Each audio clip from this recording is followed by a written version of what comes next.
Hello and welcome to Group Chat. I am Justin Verrier, and joining me here in lovely Los Angeles, Rob Mahoney, j.kyle.mann. We are here to talk about some young cores.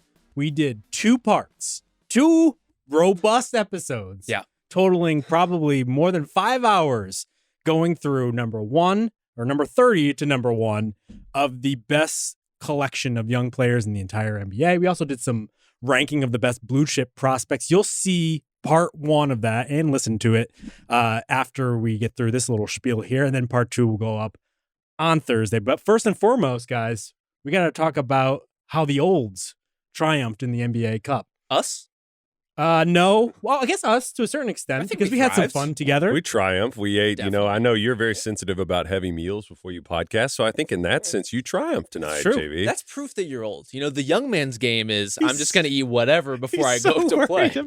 I mean, the falafel was like, it's fried, but it's still light. I feel light on my toes. Sure. I'm ready to podcast. It was an airy falafel. Yeah, I'd say so. Justin Verrier, powered by chickpeas. Yeah. That's what they say. Powered by something, might as well be chickpeas. Yeah. But dare I say that the third NBA Cup final was the best? I think so. Yeah. I mean, we got a great matchup, Knicks Spurs. And frankly, from the Knicks perspective, like kind of a blueprint for how they could win the East, to be honest with you. Like this is the exact sort of combination of size and savvy and Jalen Brunson like attracting a ton of attention, all these supporting scorers.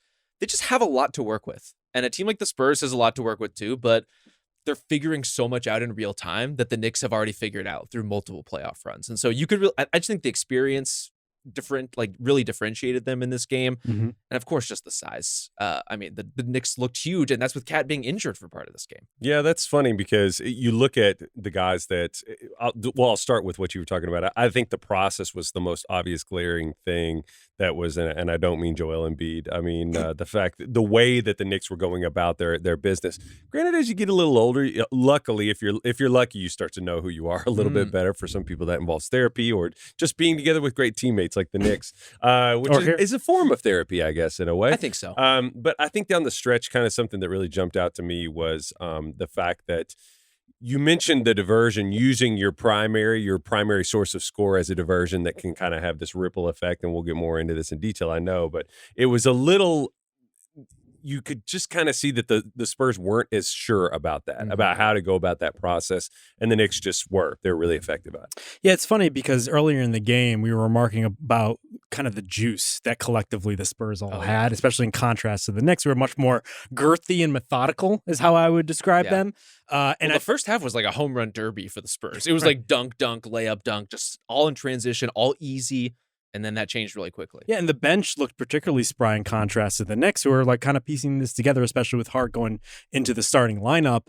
And it's such an advantage to be able to throw out Fox and Harper as a combination to run your second unit. We're talking about a guy who's been at the forefront of the league and a guy who might be there pretty soon. We'll talk about that in the second episode of our Young Core rankings. But it really just flipped to the point where like Clarkson hitting a couple big threes late down the stretch and Tyler Kolek coming in and making a ton of plays, like really swung this game for the Knicks. Tyler Kolek did really well. I'm about to tell you in our Young Cores ranking why I don't believe in Tyler Kolek. Yeah. I mean, he preemptively shut me up somehow, didn't even hear what I had to say and did it. Inarguable that he had an effect on this game with the energy, with all those connective plays. Also, Mitchell Robinson, 10 offensive rebounds. Whew. Insane. And the Spurs, we should say, are usually a very good defensive rebounding team. Victor Wembanyama is not playing his full allotment of minutes. That changes the dynamics a little bit, but also the Knicks are just a particular imposition in that way. And so if they have control of the game, and they did, and they're making all these small plays on the margins, and they did, and also they're getting all these second chances because of Mitch and OG and Cat when he was out there, I just think that's a little too much for a Spurs team that over the back half of this game just felt like they were reacting to things. They weren't really dictating anything, to be honest with you. The Ringer NBA show is presented by FanDuel. FanDuel's got it all. Same game parlays, quick bets for jumping in live and your way so you could build the bet that fits your play. Plus, don't miss out on holiday offers and surprises all month long. Download the FanDuel app or head to FanDuel.com/RingerNBA to get started. 21 plus and present in select states or 18 plus and present in DC, Kentucky, or Wyoming. Gambling problem? Call 1-800-GAMBLER or visit rg-help.com. Call 1-888-789-7777 or visit ccpg.org/chat in Connecticut. you could really feel the tide turn. I wrote it down at 4:0. Well, let's see. When the Knicks went up 3 at 10:20 in the fourth quarter, That's the time of death. You could kind of sense. Well, the game shifted where you could sense that early in the game it was like Castle. I was texting somebody. I was like, Castle was just kind of the perimeter alpha in the first like 25, 30 minutes of the game. Yeah, really, really. Granted, he wasn't super efficient. He was, we'll get into the efficiency of the scores, but 5 for 15.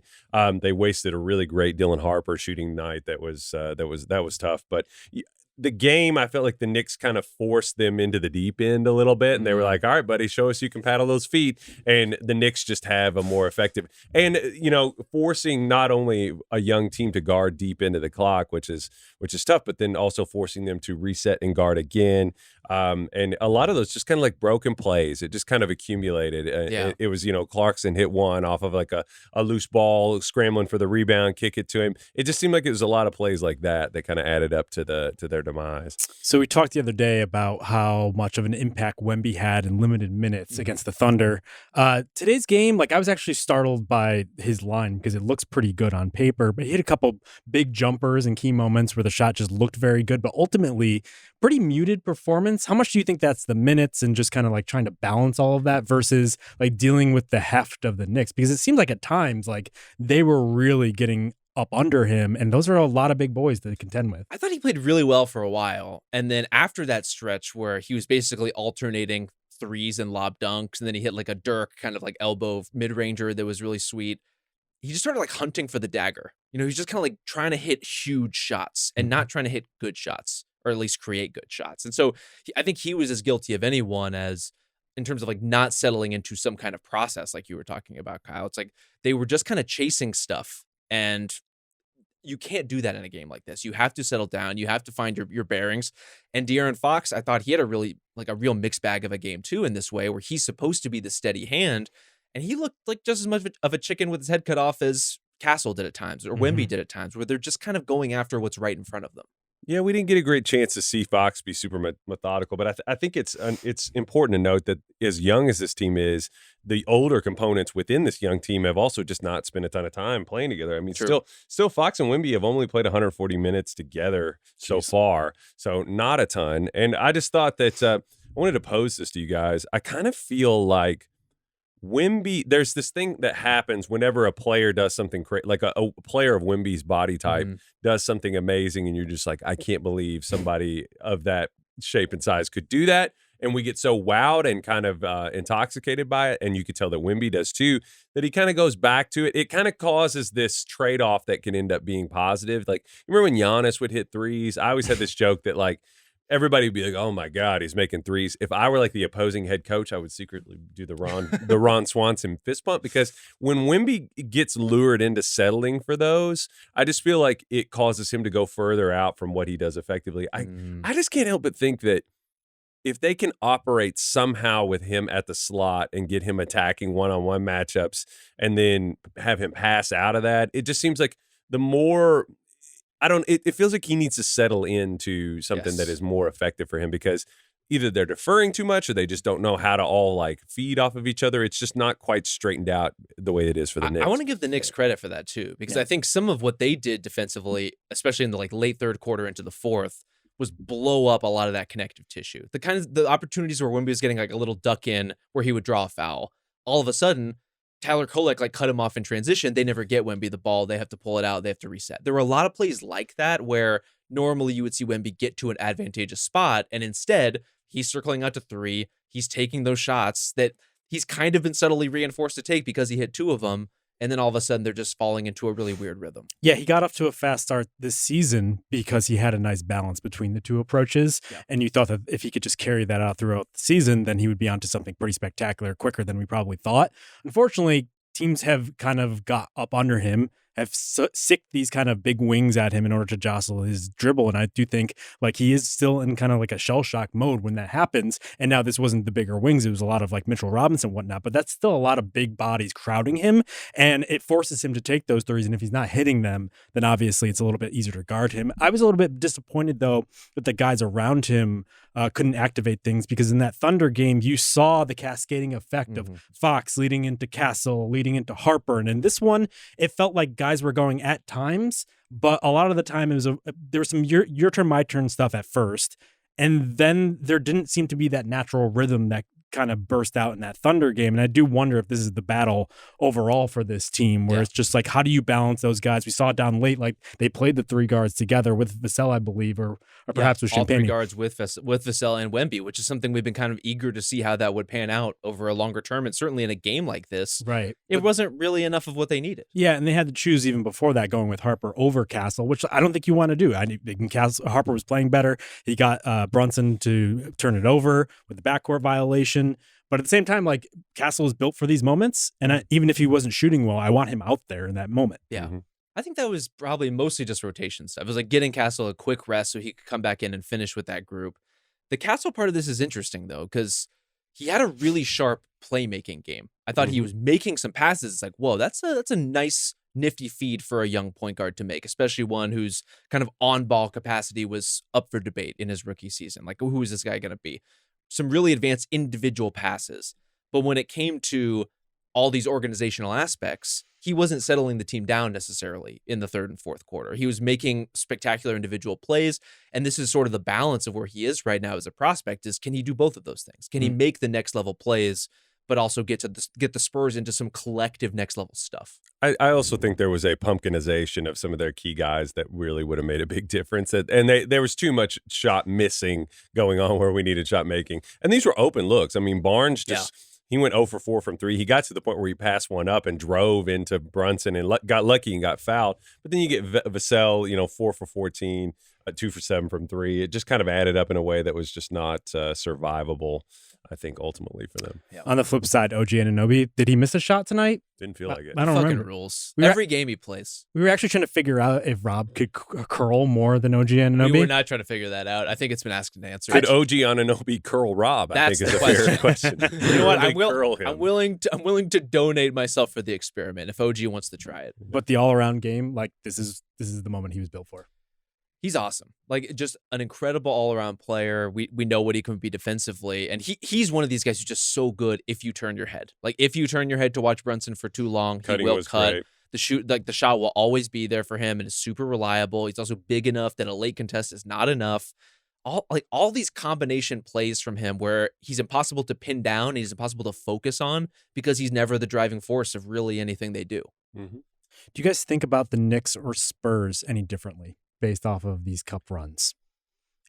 It feels like an affirmation of what we thought about both of them, to be honest. I think if the opposite result had happened, we would have the big takeaways, right? Then it's, why aren't the Knicks further along? Why aren't they closer to their core and their identity? But this is a Knicks team that's missing several rotation guys, and it's just plugging in Tyler Kolek and it's working. Missing Cat for part of this game, and it doesn't matter.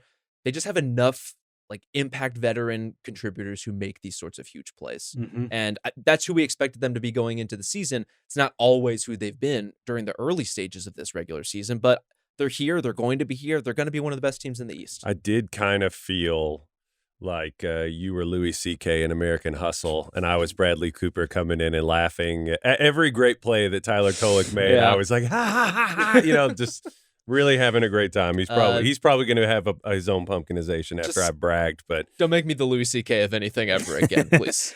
I mean, if you have concerns about the Knicks, it would be the bench, and like to see them acquit themselves in these big moments. It's funny because there was like some graphic that came out. I think it was the All NBA podcast about like the best increase in jump shooting versus in decrease, and Clarkson was very much in the decrease pile, and he was missing to start with, but he clicked in the big moments, and this is what you want from this team, and this is kind of the DNA of the Knicks altogether, where it's like it's nut crunching time, and these guys just make things happen. That had dissipated to a certain degree because you lost the all dogs attack where it was Hart and Dante DiVincenzo and just like a bunch of freaking piranhas out there. But there is a nice melding of things where it's like the offense is starting to diversify a little bit, but they still have that DNA there. Right.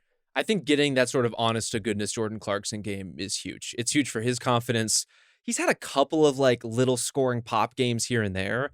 This felt like a real moment, right? This is an opportunity. It's a different kind of stage. This is the NBA Cup. You know, we're going to stop and admire its pageantry. Stan Van Gundy definitely is. He certainly did. He loves telling you that this is an important event that you will all love. If you don't like it, you're stupid. You don't know ball, basically. Yeah. But we do know ball, and we respect the cup. And so we respect Jordan Clarkson and his contributions. Okay. I think that's everything I have. You guys, anything else from the cup? We love the cup. Love the cup. Nice. Like Stan Van, we enjoyed it. Yeah. Do the Spurs need another big? That's my other question. Defensively, I kind of wonder. I thought that Cornette had his little spots. He had, defensively in this game, I was like, this is similar to what they're going to see if they get in any serious West games. Yes. I just wondered if that was maybe a spot where, how do we feel about that? One more big? Would they be happy? Well, what kind of big would you like? Maybe a little more ranginess and athleticism, but where are you going to go get that? I'm not sure. Is Olynyk not exactly what you're looking for there? Not quite. No. He's something. Like he's not a nothing contributor, but he's not really built for a game like this. He's not going to keep Mitchell Robinson off the offensive glass. Right. And so then in a matchup like this one, or hypothetically against the Houston Rockets, where are you getting these minutes from? Are you going to bank on Harrison Barnes, like really bodying guys up when it matters? Or Julian Champagny, who plays a good deal of for this team too? Yeah, I think they've just spent so much of their resources on backup big men at this point, getting Cornette and signing him to a lucrative deal, and then also getting Olynyk in there. They kind of shot their wad in that terms. I guess you could spin Olynyk into something else because he isn't expiring. But it almost feels like they had a vision for that 3-man big rotation. Sure. And it would be tough to get rid of that just right now. They also, in fairness, won the Luke Cornette minutes. Yeah. So like that wasn't exactly the problem. Yeah. I honestly think it was a lot more when the Spurs' best players were on the floor. They were trying to figure out how to do this together in a game like this, and they didn't quite have it in this one, which is okay. That was my takeaway for the Spurs. Very much a work in progress, especially after the high of the previous game. This is kind of more of what we expected at this point of the season with these guys all getting on the court together. On the flip side, I think if you think very long term, the Knicks potentially winning the East, I would still pick them to come out of the conference. If the Thunder are waiting down the road, it's nice to be able to show the advantage that could show up in that matchup. Yeah. You want to be big, you want to play bigger, you want to be tougher, because that's the one thing that you still perhaps have against a Thunder team that's going to swipe the hell out of you, but don't have that same sort of oomph in order to combat that. So yet. Transitive property. Spurs beat the Thunder. Mm-hmm. Knicks beat the Spurs. So Knicks can beat the Thunder. Knicks are your NBA title winners. In addition to the Cup winners. New York Knicks. Okay, let's wrap it there. So what you're going to hear now is part 1 of 2 parts of the Young Core rankings. First time we're ever doing this. Very excited about this. We recorded these on Monday, by the way. So if there are things that are just a little bit dated, that's why. If your Tyler Kolek takes aren't as fresh as you'd like them to be, I regret nothing. Yeah. Yeah, Kyle comes. The rest of us do apologize. apologize. Let's take a quick break, and when we come back, you'll get right into the Young Core rankings. This episode is brought to you by Amazon Prime. The holidays move fast, and Amazon Prime keeps you in control with fast and free delivery. We've all been there. Family plans are fluid. Somebody's not coming. Suddenly they are coming, and you're excited about it. You want to get them a gift, so you hop on Amazon Prime, line that up with their interests, and it's easy to do because Amazon has everything. Prime's fast shipping is always there for you during the holidays, especially when it's last minute, and it just can't wait. Need that last minute gift or holiday essential? It's on Prime. Head to Amazon.com/Prime to shop now. All right, we're back, and we're here with the first edition of the Young Core rankings. Are you guys excited? I mean, Kyle, this is your area. I feel like if anyone, you should be jazzed, but I'm jazzed to be interloping in it, I gotta say. For someone with a really weak core, I feel very confident about the cores, the strong young cores of the NBA. Yes. Maybe I'll get invigorated to go work on my core after that. That's what we can hope for. That's the least we can hope for, I think. 3 men of a certain age with assuredly back problems. The weak core just kind of goes without saying. Well, Kyle's the only one who's actually worked on the Young Cores before, because we used to do this as a site post. Zach Cram did it from a statistical POV. Kyle helped him out, I believe, once, maybe twice, as some sort of like aggregate, like scout versus stats ranking. We're going to do this just 3 guys talking about some young players, hopefully with some expertise, hopefully with some depth, but we're just going to bring perspective to the table here. So I think the timing of this is going to be interesting because trade season is upon us. And I also think a lot of teams, if you're looking to sell, you're probably looking at some of these players, not even just the blue chip guys, not even just the highly drafted guys, but like what guys should they be looking for? And so we'll talk through that sort of thing. The rules. Shall we go through them? So we ranked every player 1 to 30, all 3 of us. We aggregated the ranking. Isaiah broke the ties, several ties. Look at that. Crazy. Do we trust Isaiah with that much power? Always. That's why we give him final say. I don't know. I heard his Ryan Rollins takes coming into this pod. I don't entirely trust it, but I believe he did his best to be objective. He believes in Hugo Gonzalez, and I believe in him. He's already grumbling over that. I could just distantly hear him. So players who are eligible age 24 season or under. So if you're in your age 25 season as designated by Basketball Reference, you are not eligible. That means we're not going by birth date. We're not going by anything else. It's just how you're listed there. You're 24 most of the season, practically. Right. You are eligible from there. I just want to underline and reiterate, like, if you are mad because Jaden McDaniels is not on this list, I don't know what to tell you. We've outlined it up top. He's not eligible. Please do not yell at us for including players who are 25 and 26 Although years old. he is still very much young. He's young. You know, Young we player. can quibble about He's the young. semantics, but he is, But he's not on capital this list. Y young, Yeah. as in young course. That's right. So we should just play that clip before every team. Don't so that yell at if us. anyone is jumping around. Also, in terms of like weighing the depth of talent versus individual talents, that's up to the voter, right? We'll discuss this as we go along, but different people have different perspectives. And so like it really is kind of eye of the beholder. Last thing, we're going to go through in the midst of all of this and mark the 15 best blue chip prospects in the NBA. Not necessarily the 15 best players under 25, but the blue chip prospects. So like long-term future from this point on. We'll also talk through some maybes, which are actually kind of the more interesting guys. I mean, it's almost a question of who will be the 15 best players. So yeah, not present tense, not today, who is highest ranking in the Ringer Top 100, but who do you believe in? There's an interesting thing too when I was listening to you all before we started talk about the temptation to sort of look at the present, because I think the difference between when we were water cooler talking about this episode before we got going was I felt like I had maybe, I'm not going to say it's an advantage because you guys have now evaluated them with your own eyes, but I have the eval before they come into the NBA. I always say really dictates. It kind of creates the sort of DNA strands that really run through a player's career. That is, and that's something that I don't feel myself on deck or getting ready to struggle with as much, just because I'm like, it's not hard for me to imagine this player is going to be better than this other player because of what they've done. So that'll be an interesting thing to weigh too as we go through this exercise, because that also might be a harmful bias. I was about to say, we call this anchoring bias. As far as we're concerned, you have a bunch of junk in your brain about what happened in a game against Nebraska that we just simply don't have to worry about. Or Zaire Williams was really incredible at this DYBL event that I went to in 2019, and he has screwed me over ever since that weekend. Yeah, you're deep in the weeds on the Tyler Kolek experience. And Awesome. Let's get to that right now, because we're going to go from 30 up. We'll break in the middle of this and we'll go into two-part. The next episode will be on Thursday. Number 30 wasn't unanimous, but 30 and 29 was one of these two teams for all of us. Rob and I were on the Clippers, who will fall at number 30. Kyle, you were Knicks at 30. I mean, I don't really think that this is one that I'm just gonna like claw at the walls of the argument and until my fingernails fall off and bleed and in hopes to win this argument, because it's just kind of, as much as I love Tyler Kolek, I understand, Rob, you tease me about like him hanging on for dear life when he's out there. I think this is a coin flip. I mean, Hook Porty for the Knicks has shown some things. I can understand how you would like that. Yep. And Kolek. Other than that, among these two teams, the Clippers.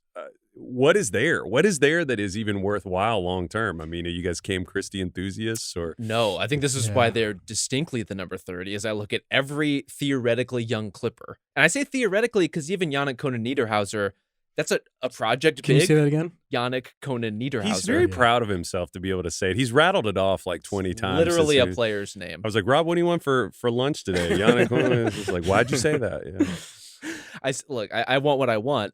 A project big who is 22 years old, so it's like even the guys who you would want to buy in on because they have some intangible quality you might theoretically believe in, they're a little further along the age curve. They've got an opportunity like Kobe Sanders has, and they just like haven't really impressed to the point of James Harden kind of side-eyeing him through all their minutes together. There's just no young player on the Clippers I see really anything in whatsoever, with all due respect to them. And perhaps this exercise goes a long way in explaining why the Clippers are where they are, because their front office had built this depth of talent before they started making trades, bringing in stars. First and foremost with the Chris Paul trade, just getting a bunch of just league average guys and kind of building them into something else, to the point where Beverly and other guys were there in order to surround the stars that they thought were going to lead them into this nice new generation. Unfortunately, did not work. But I thought that they would be able, because of their front office's success and perhaps some of the just the resume, I thought that they would be able to get guys in the 30s, in the 29s, in the second round picks, but they haven't thus far. And Niederhauser is one of them. He was picked 30 overall. Kobe Brown, another guy, 30th overall pick. Keon Johnson, another guy they traded on draft night for Grimes. So Grimes went to New York. Keon Johnson went to the Clippers. Like, you got to strike at some point, one of these guys, just to get some rotation minutes from a guy that's not 30 and load managing. Yeah. I mean, another guy Moussa Diabate was a guy that they had in their little. I remember was one did. from the exercises that Cram and I did together. Diabate, a huge Sharks guy. That was one that I really enjoyed. Hell yeah. He tabbed him pretty early as a guy who was interesting. But that's another one. They just have sort of not had the time for that lately. No. Really, since the Shea trade, it's just been very top heavy as an organization. And you've seen the bottom fall out, as you're alluding to, Justin, when guys have gotten hurt now with the current version of the Clippers and these younger players have had to step into minutes. They would love a Moussa Diabate type who would come in and do lots of stuff, some errantly, but enough interesting to kind of keep things moving and bring energy. I can't even say that of the young players that they have, that they don't really even give the Clippers a boost at all. You got to find somebody. You got to find guys on the fringes. The Lakers have done a good job of that. But if you're going to be a top-heavy organization, you have to find a way of manufacturing talent on the fringes in order to turn into contributors, because the cap just is what it is at this point. Do you guys like anybody on this roster? Like, are you a Conan guy? Not really. No. I never have been. I mean, that was one as the draft approached. I remember there was intel swelling up where people were just like, because he was a transfer who was sort of hiding in plain sight on a Power 5 last year. At the end of the cycle, I remember people were just like, "Wow, look at this." But you would watch him, right? Yeah, you'd watch him. It's just utter chaos. His tape was utter chaos. But then you'd see. I always bring up JaVale because he just absolutely reminds me of JaVale, and if he gets to that outcome. God bless JaVale. He was on, some really good teams with the Warriors, but and found ways to sort of control the calamity of his game. Mm-hmm. I think that's the mission that Niederhauser is on. I really like Kobe Sanders. I know that it's been sort of a joke lately. He's on a team that is asking him to do more than he's probably ready to do at this point. But I think that he has potential as a catch-and-shoot guy. I think he's a high IQ player. I think that's just the fact that he's even, they are desperate for people to play, but that he's gotten this opportunity right now, I think speaks to the fact that he has something going on. It's just I don't know that he's ready to help the Clippers in the way they need right now. Right. Number 29 then, the New York Knicks. Out of the basement, but just slightly. Congratulations. They're on the first floor. They're on like the entry level. Like they're just it's a split level. Right. I know the guys on this team. Like I know Huck Purdy has had moments. Yeah. I know that Kolek has had moments, including recently. I think he played pretty well in the Cup game just the other day. And so like I feel like we treat Tyler Kolek with kid gloves. Well, it's like he does literally anything and we pat him on the head. It's like, nice job, buddy. What's your deal? Can you tell with me? Tyler Kolek? Yes. I'm not sure. There's certain young players that you choose to just like aim your poop gun at all the time. I'm just like, Tyler Kolek, do I expect him to be first team All NBA? No. I mean, is he a playoff starter? No. He's somebody that comes in and gives you a little burst. I repeatedly look at Knicks box scores and lineup flows, and I'd be like, oh, they went on a huge run right there. And it was like, Kolek just gives them, there are trade-offs. Yeah. He has challenges. He's defensively always going to be up against it. He has a kind of a 0.5 ability, I think, that not many players on this Knicks, like he moves the ball. He's a ball mover. I don't agree with that. I do. I think he has a little too much. I agree with myself. I think he has a little too much aspirational TJ McConnell in him, where the ball kind of sticks with him a little too long.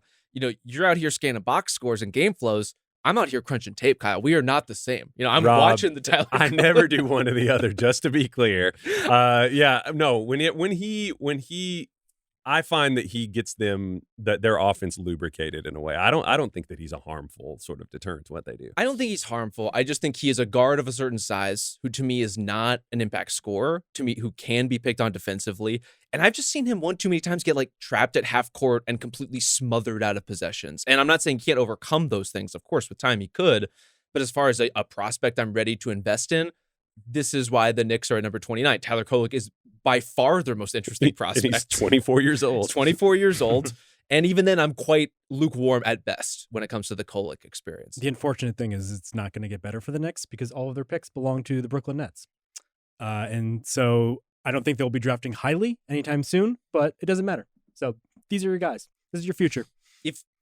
Just to play the parlor games here, while we're here on the Knicks, if you had to be a Hukporty guy or a Dadier guy, which would you like to identify as going forward? I'm a Dadier guy. You're a Dadier guy? Yeah. Big Dadier, Justin Verrier, we know it. Big Dadier energy. I might lean Hukporty, but I don't know. Where are you? I mean, evenly split, to be honest with you. No. I'm looking for help. What I'm a- looking for guidance on this matter.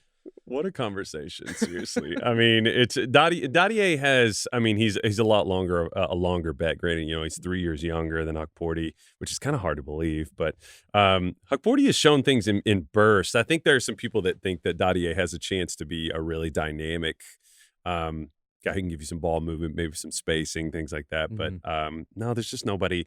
Tosan Uoma is not moving the needle for me tremendously. So Not so much. Dadier doesn't really play, but it could also be because there aren't opportunities. It's Like, very true. They need big minutes in New York, and so. All right, we did like 2 minutes on the Knicks. That's probably fine. That's I think it's generous. Okay. Onward and upward. Number Number 28, Los Angeles Lakers. You're sensing a theme here where top-heavy rosters don't have much going for them in terms of young cores. But luckily, the Lakers did mine Jake LaRavia from the free agency last year. Other than that, the drafting success has been pretty spotty. Dalton Connect is someone we should probably talk about. Is that already over? Like, he's 24 years old. Yeah. LeBron was very excited to get him, but just feels like he's not a rotation guy at this point. Things really haven't been right since he was traded and then untraded to the Hornets. We'll get to Mark Williams a little later. Well, I would say it in this predates that. The reason he was traded and then untraded to the Hornets is because he wasn't very useful to the Lakers anymore at Yeah. that point. You could write off of like potential and the idea of him, but now it's almost like he's crashed down to earth at this point. Yeah. How do you guys feel about Connect in general? Is this like over, or what's the pathway to him being anything? It's not over. I think he is in the same bucket to me as many of the players that the Lakers have who fit our criteria. Jake LaRavia is kind of a side. He actually plays. He strikes me as a guy who could play postseason minutes, and he's not going to kill you in any particular way. He's going to hold up. Everyone else is like, I can see a path to rotation player status, and that's kind of it. Mm-hmm. I think Dalton Connect would have a really hard time advancing beyond catch and shoot, sometimes movement shooter guy who you hope to God doesn't get targeted enough to be a problem. He has the size where you would think he would be able to hold up better, but he's also like a half step slower than you might want him to be for a player like that. So he falls into this mixed zone where he's neither quite as good a shooter as you want him to be or holding up quite as well defensively as you want him to. And if he can resolve either of those things, I think there's a place for him. He just has to have the chance to do it. I think his college sample at the end, he was a 5-year guy, as everybody knows, an interesting player as a guy who emerged late. He was really, really effective on the ball as an older player in a pretty good conference. But I think some of the dings, and I watched this a lot from watching him in college, was Rick Barnes would get so mad that he would almost have an aneurysm. He would scream at him because he just doesn't see the floor super well. So I think a lot of the sample of him scoring a ton of points and the frustrations of him not seeing the floor, not seeing things as a facilitator, you're like, okay, that's probably unlikely. Then he gets to the NBA, and I think the narrative kind of, JJ is probably a really unique person to be on your case early in his career in a way that I could see it being tough on his confidence in a way that is really tough to come back from, because, obviously they tried to get rid of him, but you started to hear murmurs about him, things carrying over from what the concerns were when he was still in college of like not seeing the floor. The game's just a little too fast for him. And then you start to see the shooting isn't there to hold him up as the thing that he's leaning back on. I mean, even spotting up this year, 31.6%, which is just not good enough. He really is a prime guy. I know we talked on our last episode about players that probably need a change of scenery. I think he needs a new lease on life really, Definitely. really badly. Mm-hmm. The JJ part of that is interesting because it's one of the things that NBA players respect the most is the stuff that they can't do. Like, if they couldn't do it, then they're like, oh, my God, they're clearly tapping into something important. JJ's done all the stuff you would ask Dalton Connect to do, and he's a perfectionist on top of it. And so the idea that you would fall at all short of the standard that he would set as a player and now a coach, you could see how he would find his way into the doghouse. Yeah, it's odd how that doesn't trickle down. You expect that you would want your coach to be in the mold of who you are as a player, but if anything, they often are harder on those guys because they can't do things in the same exact way that you did them. And so you really don't have that like learned experience of like figuring this thing out. It's more probably muscle memory and just how you do things instinctual. I mean, Chauncey Billups and Scoot Henderson or something I'm very familiar with. He was pretty hard on him to start with, in part because Chauncey was, weird to talk about him now, but he was a genius on the floor. He just sees things in ways that people don't. I think the ideal developmental pairings, honestly, sometimes are the interlocking ones where the coach is a former point guard, but the player is a big, right? So it's like you understand the angles of how to set that guy up. and where to tell him to go as a point guard, but you're not just constantly harping on your own point guard to do the exact things you used to That's do. why I think Chris Paul has been really good throughout his career working with younger bigs, because I think that he can teach them that, like, this is where our jobs overlap. This is where you need to help out the person that's doing this job, whereas he's not like standing over you like a piano teacher telling you to move your fingers a certain way. You know, I didn't have that experience. I know it sounded like I did. I did drop out of piano lessons, though, because I hated it. But no, I mean, I think something else that is tough for Dalton is just the developmental oxygen. I feel like so much of development is like putting a player in a position to problem solve something, not necessarily like cracking the whip and just saying like do it this way, but it's letting them have the discovery, have the moment of discovery. And if you think about the like developmental oxygen that's going on with the Lakers, or that's present in the Lakers, you think you got LeBron James, you think you got Luka Doncic, whose whole existence is like, you know, everything that you do is in the little moment when I'm done what I'm doing, and you need to be very good in that little moment that I've carved out for you. There's not a lot of space to discover and explore, so really tough. That doesn't mean Connect's going to connect it all and put it all together, but I definitely think the Lakers is probably right now the toughest place for him to figure it out. It's a good question. I'm trying to think of young players who have thrived next to Luka. It typically is bigs. Like I think of Lively early on. I mean, I think there's a reason the guys who have really popped are more the like young veteran types. They've had a little time to find their seasoning in the league, to figure out what it is that they do well. And then they come to play with Luka, and they can be lob threats. They can be shooters. They can be PJ Washington, right? It's like not guys who are totally over the hill, but are in that kind of early prime to prime stage, I think is the ideal teammate for him. And you could probably say the same thing about LeBron tracing back. I think what's hard to suss out is teams with Luka and LeBron tend to not have a lot of young players because they traded for veterans, because they're trying to advance, because those guys are so good that it's not like they're bringing in the best possible prospects to grow with them. Right. But if you're, usually. Yeah. If your superstar knows who he is when he's a rookie, it's hard for those other guys around him to really find out who they are, because they need to be a certain type of player. Completely. Laravia, we should mark as the first rotation player on our list thus far. So congratulations well, to Kolek Jake. is in the rotation mostly. Sometimes. Yeah. I would say not the entire season, whereas Laravia was a mainstay. True. So we'll give the nod to Jake. Just give him something. Other than that, some riffraff. Are you some riff? Okay. Are you an Adu Therio guy? A riffraff? I don't buy that, Justin. You're a big Nick Smith Jr. guy? No, I used to be. I actually do like Nick Smith. You know what? As far as guys who had a chance because of injuries and came in and did their thing, I think Nick Smith Jr. acclimated himself well to being a Laker. He won a game for them. Absolutely did. Nick Smith's still only 21 years old. He's absolutely the quintessential lie detector test guy. If you ask Nick Smith, he'd be like, "Are you better than Austin Reeves?" He'd be like, "Absolutely, I am." Like he's one of those guys who can do a lot of things. It's just the efficiency's never quite gotten there. Yeah. It's the scorer in a point guard's body who can't quite ascend the efficiency. That's just he's fallen into that tough class. You have to really, really be able to claw your way out of it. Adu Thiero, man, I do like him. I mean, the thing about Adu, if you were going to forecast a player who could add something and not really have huge ambition that would disrupt a competitive team, Adu Thiero, and this is a tweet that I had that got on a Lakers broadcast, but I really meant it, was Adu Thiero would dive into a vat of sulfuric acid to maybe get a deflection. The dude is an absolute maniac, throws his body around, an incredible athlete, has the potential to be super, super disruptive, just a hustle play guy. And I think attacks the rim with a vengeance. Like I could see over the course of the year, granted, you got to keep his role pretty limited, but I think he has some positives for sure. Yeah, it's a good tweet. Got to say. Quality tweet. I'd RT that. I'd throw it on a Lakers broadcast if I were running one. Shouts to whoever did that. I forgot. Oh, and we should also say, just for SEO reasons, Bronny James is a player on this team. I was going to ask. Can I ask That's like an right. actual I forgot. Bronny James question without it becoming like toxic media? I would love one. Is he an NBA player? Like on any other team? Is he a rotation player? Is he a deep bench guy? Is he more of a G League guy? Like, give me a sense of where Bronny is right now. I think he still needs a G League progression. Yeah.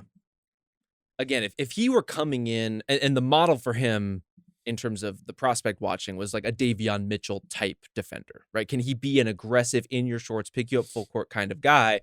And that would allow his offense to come along more slowly. I just don't think he's been that. And some of that is the size discrepancy between these other like bulldog guards. Those are players who, despite how tall they stand, can defend people like 4 and 5 inches taller than them. I just don't see that with Bronny at all. And so, yes, he can theoretically apply some pressure against opposing backup point guards, But how valuable is that if you can't make shots, actively don't take shots, and then you're also just kind of this like, for no fault of his own, this like walking spotlight, right? I think it's a really hard way to develop for any player, especially for him on this particular team. So yes, if you traded him to one of the worst rosters in the league, maybe he would play more, but I'm not sure he would really justify those minutes with how he's playing right now. I understand why they didn't do this, but in a perfect world, if you were going to create like a path for him that makes sense, you alluded to it a little bit here, is I think he would have just played in college longer. And I think whenever you compare to him, or just at all, and then that was what I really was hoping that they would do for him, is send him to a UConn, or send him to somewhere with a big, mother bear kind of coach who can protect him a little bit. And I thought Hurley would have been perfect. But I just think when you compare him age-wise to what he has already been through, 21 years old, and then you look at somebody like a Jamal Shed or a Davion, players that had the chance to get into college, he just needed his basketball life to be quiet for a while, because everything around him was just I'm of two minds about it. It's funny because I think of my own son now, like what I would do to protect him and things like that. I'm like, I would just want him to have some quiet and get the eye of Sauron of the basketball world off of him a little bit. I think that's what he needs. So I don't think that it means necessarily that he's going to turn into what you're going to say, but I think he's absolutely got to be a ball pressure guy. He's probably got to shoot 40% from three. Yes. Yeah. Could have been a champion at UConn. Now he's just a global celebrity and that's the question is, even if you did put him in a college situation where the coach could protect him more, and there's no doubt college programs are better at that kind of noise quieting than any NBA team would be. I wonder if you are LeBron James Jr., if that is kind of the exception to the rule, that wherever you go, no matter who you play for, how long you play there, the developmental track would have been better, but I kind of think it would have been loud no matter where he went. I think winning was the reason that I thought of them in particular. I think you go somewhere with a great program, not somewhere where he just gets heavy, fire hose pick and roll reps. Like I think somewhere where he could just kind of fall in line and have some space where the program itself is big. Anyway, we've talked a lot about Bronny James. Yeah. Well, that was just the appetizer, because we're going to get to the good stuff now. Number 27, the Sacramento Kings. And I don't know if you guys have plugged into this, but the Maxime Reynaud Hive. Okay. Maxime Reynaud. Oui. C'est magnifique. Am I right? Anybody here got Reynaud's disease? But he's on the come up, baby. I don't know if you guys saw the game the other day, but 14 points, 7 rebounds, almost 2 assists over his past 7. Yeah. He's got really good touch. I think he's been downright respectable in Domantas Sabonis' absence, like really done the thing. The problem is he is of the build where he makes Chet and Wemby look like Arnold and Carl Weathers in Predator. Like he's just so lanky and thin, and it's so easy to budge him off of any spot. You think Chet is heavier than I Reynaud? think so. Nah, I think Reynaud's got a little more meat. You know what? Maybe it's the purple. Maybe it's an optical illusion. He just feels... Let's throw to the meat monitor. Wish we'd done that. He feels so wiry. And look, honestly, regardless of how thin or wiry he is, thank God he's here. Because like this is a team that is so bad and so sad and so like otherwise absent any kind of young promise whatsoever. So shout out to Maxime Reynaud. I like Reynaud. I mean, he, within reason, I think he has an opportunity to sort of aspire to the Olynyk Saric kind of a tier of a player, where it's just like you don't do anything lights out outstanding, but you're pretty good. You're a legitimate. I mean, he's like a 6'11", 7 feet tall. I think he'll eventually be able to stretch the floor pretty decently. Something sneaky about Reynaud, though, that people maybe might not have seen if they didn't get to see him in college a lot, is he's kind of in the got some shit to him club in a way that you wouldn't expect. You look at him and you think the stereotypical, it's like French big guy, probably tries to shoot threes, wants to shoot threes, and whether or not he does that well, he'll post you up. He goes to the rim, he attacks the rim. He does. He gives you a little bit more than stretch shooting, and I think that's going to keep him around in the league. All the French guys, they kind of want to mix it up. It's really a boom. I mean, they're fighting. Look, they all not only do they go to the got some shit to them club. Was that the what's the French word for shit? Can we get the? He's got some le shit. The shit. Yeah. Well, I mean, they've got some Nicholas Batum punching dudes in the nuts vibes to them sometimes. It's just like it's a cultural energy that sometimes the French try to act like they're above it, but they've got that fire in them too. Mierde. Are you just Google translating shit? Is it mierde? Is that how you would say I that? guess Or fact mierde? check us on this. It'd be mierde, right? I literally can't see your screen, so I don't know what you're saying. mierde. Mierde. That tracks to me. He's got some mierde to it. Probably, yeah. Well, if you have any sort of stretch to your game at the 5, I think you're going to have a place in the league. People are going to give you rotation minutes or put you on a bench and hope that you can hit some shots down the road there. So he's interesting to me. I think the unfortunate thing is Nick Clifford, a guy that I know you were high on coming into the draft, just doesn't seem like he's got much of a run. And when he has, like, the shooting just has not been there, which is unfortunate because he was an older rookie. He's already 23. Yeah. Devin Carter also on this roster, also 23. So What a these are bummer. guys without as much runway as some of the other guys we're going to talk about later on this list. And so it's kind of a bummer. You feeling bad as a Clifford stockholder? Well, no, I don't. I haven't flinched at all. I like it. Like when he plays, I like him. Your diamond hands. Diamond hands. Is that the thing? Yeah. What are you talking Unshakable. about? Yeah. Oh, wow. I don't. that one went past me. It's also Rockefeller. Sorry. More of Play a crucial role. Yeah. On this. You really do.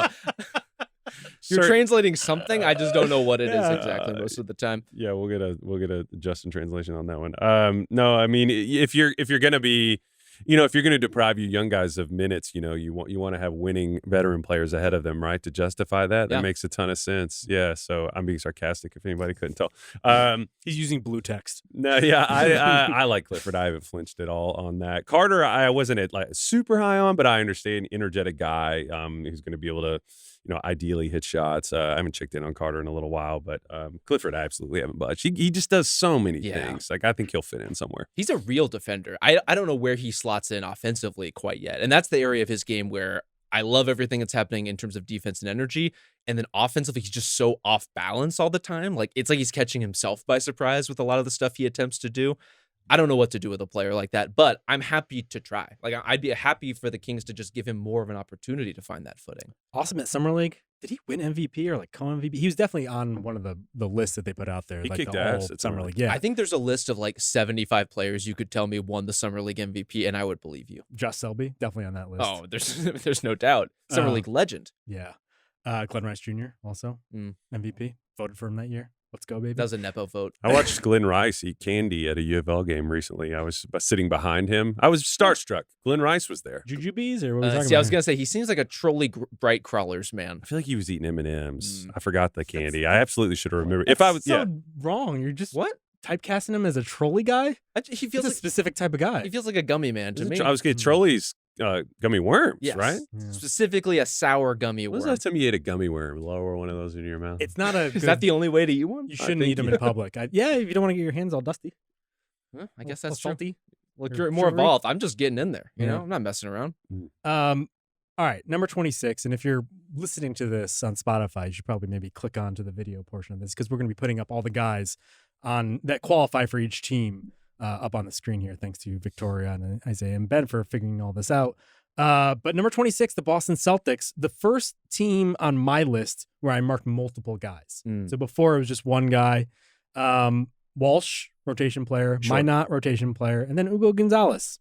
See, the question is, are all of them rotation players or are all of them collectively like One guy. 1.5 rotation players? Right. And I think Jordan Walsh has probably established him the most out of that trio, at least in terms of the consistency when he's been given the opportunity.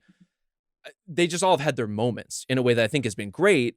But as far as like, are you expecting them to be full-time rotation guys from this point forward? I think we're still waiting to see on kind of all three of them. Yeah, I had. Are we saying Ugo? Are we agreeing on Ugo? Ugo. Sure. We're agreeing on Ugo.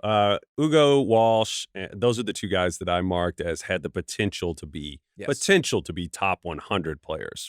Potential to be kind of Well, Walsh has been pretty awesome lately. We are kind of all living in his world at this particular moment. Just steps into Celtics games and wins them. Oh, okay.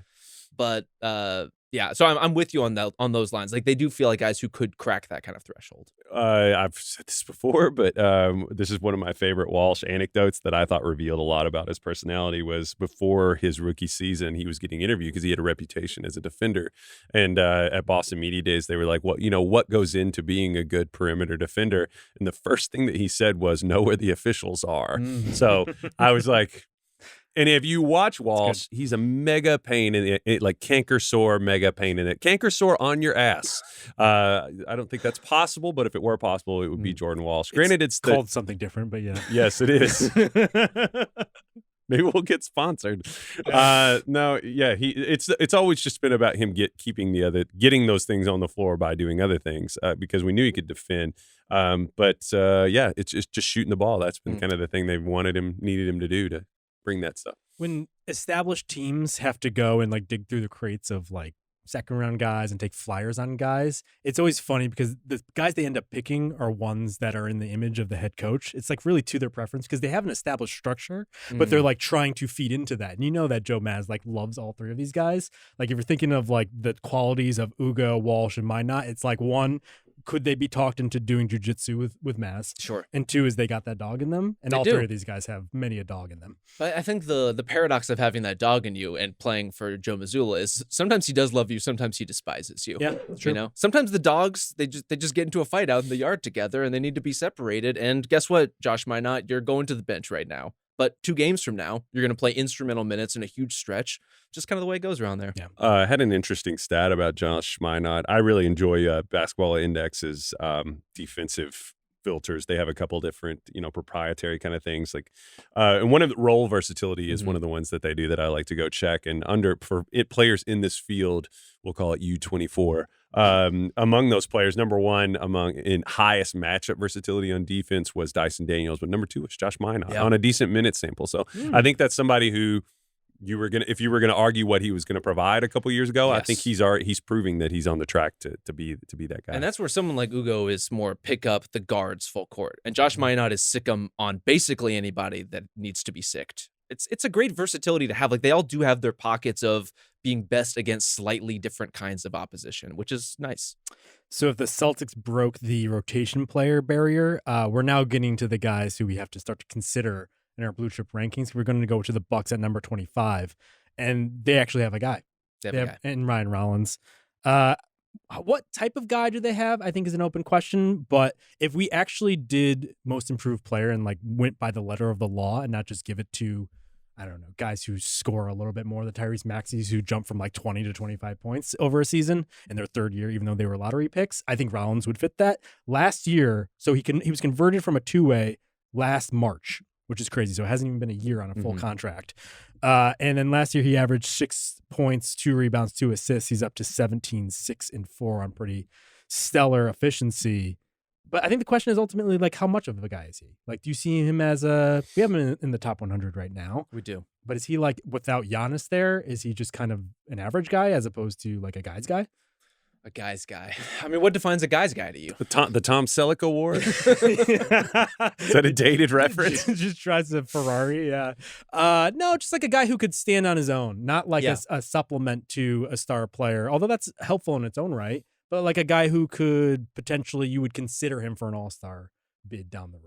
I think he would need to prove more, right? We need to drive winning a little bit more. Right now, he's in a zone where because he plays on a team with a star in Giannis Antetokounmpo, sometimes healthy, sometimes not, we pay attention to what he's doing. If he were doing a similar thing for the Charlotte Hornets, a team of just like much less focus and attention, I don't think we'd be talking about him in the same way, fair or not. And so I think he benefits in somewhat like the Bucks need him to be this good so badly that we tend to focus on a little bit more.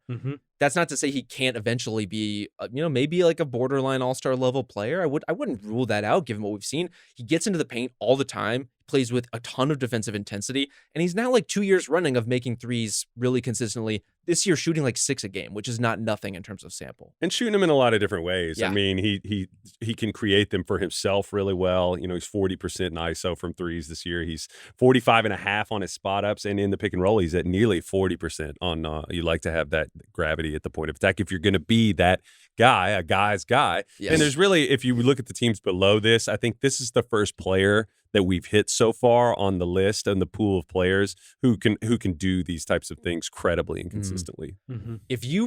He's one of the least accomplished players in a league I would like to see in the league. I would like to see an entire offense built around. Like put him with a real lob finisher and actual shooting at every position of guys who are consistent and healthy. I just would love to see what Ryan Rollins can do because he's just blown away every possible expectation to this point. I mean, he'd be great on the Wizards right now. A guy that they kind of tossed aside. And it made sense because he finished his career there in weird terms. Difficult situation. Yeah. And so, but like, that's the exact type of guy I think that they would want. Someone who's a little bit more stable to like build around some of these like more volatile, high upside sort of prospects that they've accumulated. We'll get to them later. Did you guys have him in the maybe category of your blue chips, or is he not quite there? I think he's a maybe. Maybe feels fair. Okay. But the maybe is a long list. Okay, your maybes list is like It's a 50 lot. guys? It's a lot of guys. Okay. I was going to say it's too deep a field to get into the top 15. No, he's kind of the I couldn't get quite down far. He didn't make it high up enough on the list for me. Yeah. Anybody else here worth talking about? Andre Jackson Jr. is still on this roster. I wish he was worth talking about. Yeah. Painful. I believed in him. I thought that he added enough connectivity and things like that, but he just he hasn't been able to overcome his challenges. Too quirky. There's an Antetokounmpo who technically qualifies because he's a two-way player. Didn't know he was on a two-way. Alex? Yeah. That good for him. Yeah. Good work if you can get it. All right, why don't we take a break and then we'll come back and talk about the rest of these teams in part one. All right, number 24 on our list, the Indiana Pacers. Tough one for Rob. Tough one for Jarris Walker. I know. We just talked about it on the last pod, so I don't really want to beat a dead horse here, but he stinks. And it's unfortunate. He doesn't stink. He just I don't know. Maybe he does stink. I was going to defend him, but I don't have an explanation for what's happening. Yeah. Other than he's just not good and stable enough as a player. Did you like him coming out of the draft? No, and I've talked a lot with people who think in that space about this to try to figure out what's going on or what. There's a pattern among guys. I think I mentioned Patrick Williams last time because I think he's similar. I just think there's a body type of a big traditional power forward that we really want to push him out to the, we want to push him out to the 3-point line. And it's just that in-between game, being near the basket, I feel like in the 90s and 2000s, I feel like Jarris might have had a little bit easier time. Maybe. But I just think that getting from point A to point B, like that space between it, if you think about somebody like PJ Washington is somebody who we talk a lot. We really value as being able to wheel into post ups. You don't have to outsource that stuff. You can attack a mismatch 1-on-1. But he's never been able to shoot the ball super well, not really consistently, even worse than ever this year. And he never has really been able to. He's a high turnover guy, not a great decision maker. And they this season they've been pushing him to play the 3, which I think has been in the past he's been a 4.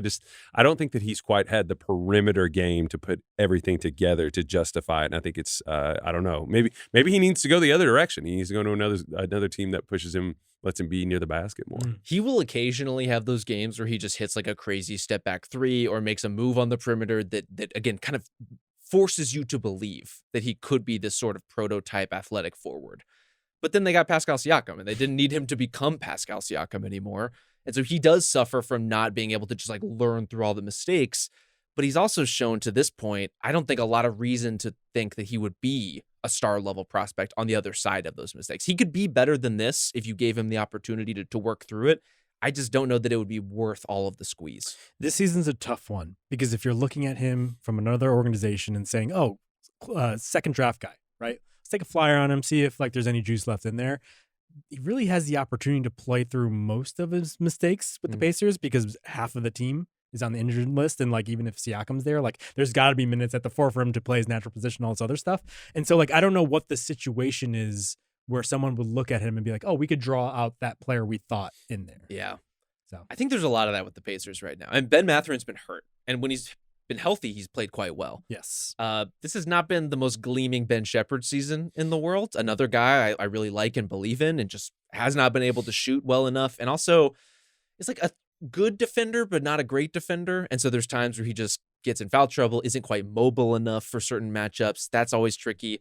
Other than that, Isaiah Jackson's just kind of back and healthy relatively and platooning at the 5, and that's fine. But there's not a lot not in terms of players who are actively on the Pacers roster right now. I don't know who you're projecting as making some kind of huge leap in the near future. Halliburton spins the Pacers merry-go-round in such a way that it can be difficult to evaluate this. And I think that might be partly what's going on here with because Shepherd I thought really benefited from the momentum of what they did and the types of shots. I definitely think he is a types of shots heavy contingent type of a player. So and this roster, sticking with the merry-go merry-go-round thing.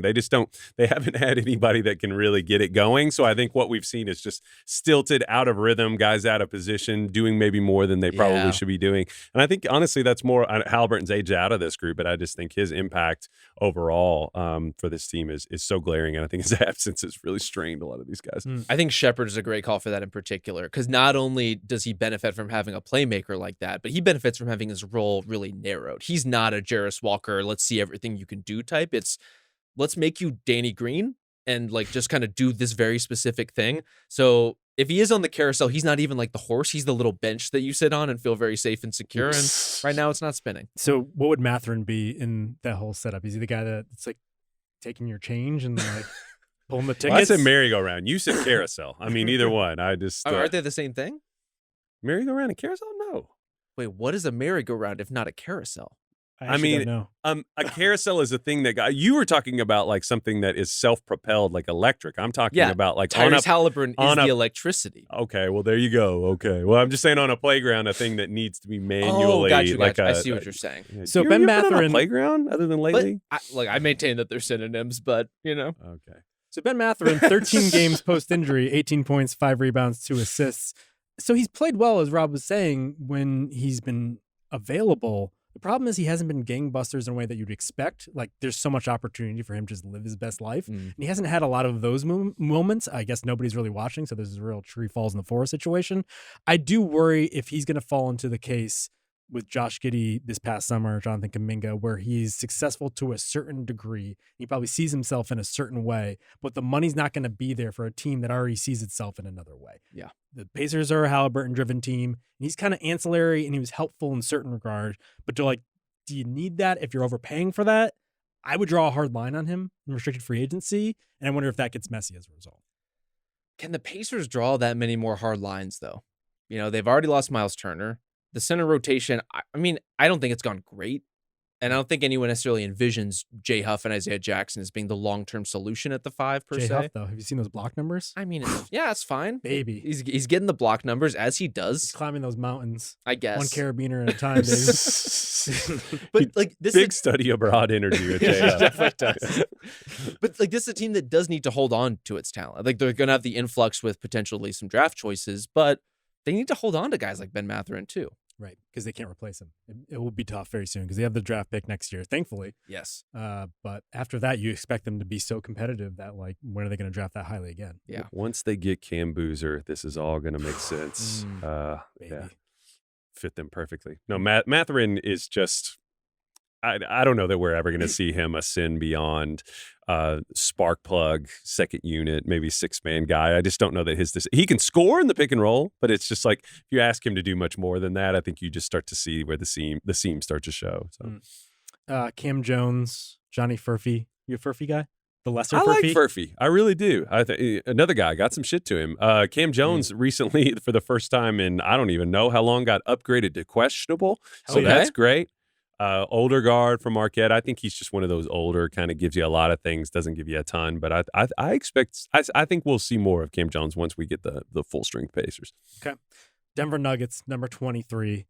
Unfortunately for the previous front office regime, they find themselves in the bottom 10 of this ranking, even though they built Nikola Jokic's future around some of these players. I would say more successful than I thought they would be at this point last year. Because Brown is a guy, certainly, has been out this year, but he clearly plays a role next to Jokic. Yes. And he plays it very well, got extended and got paid handsomely to do so. Peyton Watson showing some stuff Definitely in the starting lineup now that they're dealing with some injuries, and so we should talk about that. Other than that, we could talk about Spencer Jones coming out of nowhere and shooting the hell out of the ball. Lord knows we don't want to do that. We'll get Rob going. There was a real, beyond us, there was a real Spencer Jones discourse happening that really? I saw. Yeah. Can you summarize? Like, what were people getting into it some about? People thought he sucked. Some people didn't. Classic internet Which, stuff. I guess if you're really drilling down on what we were talking about, it was the same thing. But, Strawther has been awful this year. Dron Holmes doesn't play, so it's hard to really evaluate him. But, I mean, they have Valanciunas, so he wasn't going to play. But, that's a guy that I think they had high hopes for when they drafted him. And so, kind of similar to what they've been in a couple of years, where it's like, one or two guys, but not the whole second wave of young guys that's going to carry them into a new era. Yeah. And Strawther's been hurt, too, we should say. Especially for a shooter, like a back injury is maybe the single worst thing you can get. Sure.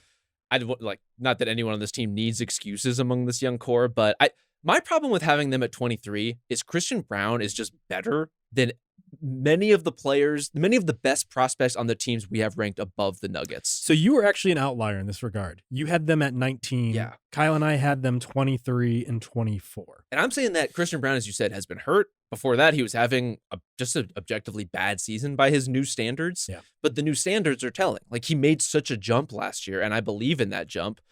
That to me is unquestionably a guy. He is a finals championship validated role player. And since then has only grown in his ability to do all kinds of other supplementary stuff. So I really like Christian Braun. I think the Nuggets should be a little higher. I think you guys are being mean to Christian Braun and Peyton Watson for no reason whatsoever. You might be right about that. I mean, I had 3 guys on this list. I did want to note that Deron Holmes has kind of been kicking ass in the G League. He's like 23 assists, a block and a half, and 37.5 from 3 There we go. in a lot of games. So they might eventually get something from him. But I think there is an interesting thing going on here with there are weighted, and this is the proven versus unproven thing where even among all-stars, they're not all weighted the same. Even among MVPs, which I know we'll get to that, or MVP level players, I think they're not all weighted the same. And the fact that it might not be super sexy and it might not upside is an alluring drug that can intoxicate and make people be like, go and chase that in the top 10. But maybe in the 10, we see this in the draft in the 10 through the 20 range, you might just get a really stable guy who can play for a playoff team. And he's not a star, but he'll do a lot of things. And I think Christian Braun is that. So I can understand the argument for having them higher because that is an underrated thing when we're trying to just project upside and things like that. You're right, though, that what the Nuggets don't have is anything resembling an upside play. There's no guy on this roster who's just like waiting for his time, and when he gets it, he's going to pop. I think a lot of people, some of us included, were hoping Peyton Watson could be that kind of player. I think people thought Strother had a chance. Maybe so. And maybe Strother still will. I think Peyton Watson has proven, to what you were talking about, Justin, he's maybe a better fit with the starters in a lot of ways. I mean, as would anyone playing alongside Nikola Jokic, but he's looked quite good there. Can he be bouncy athlete, rim protector, shooter Christian Braun?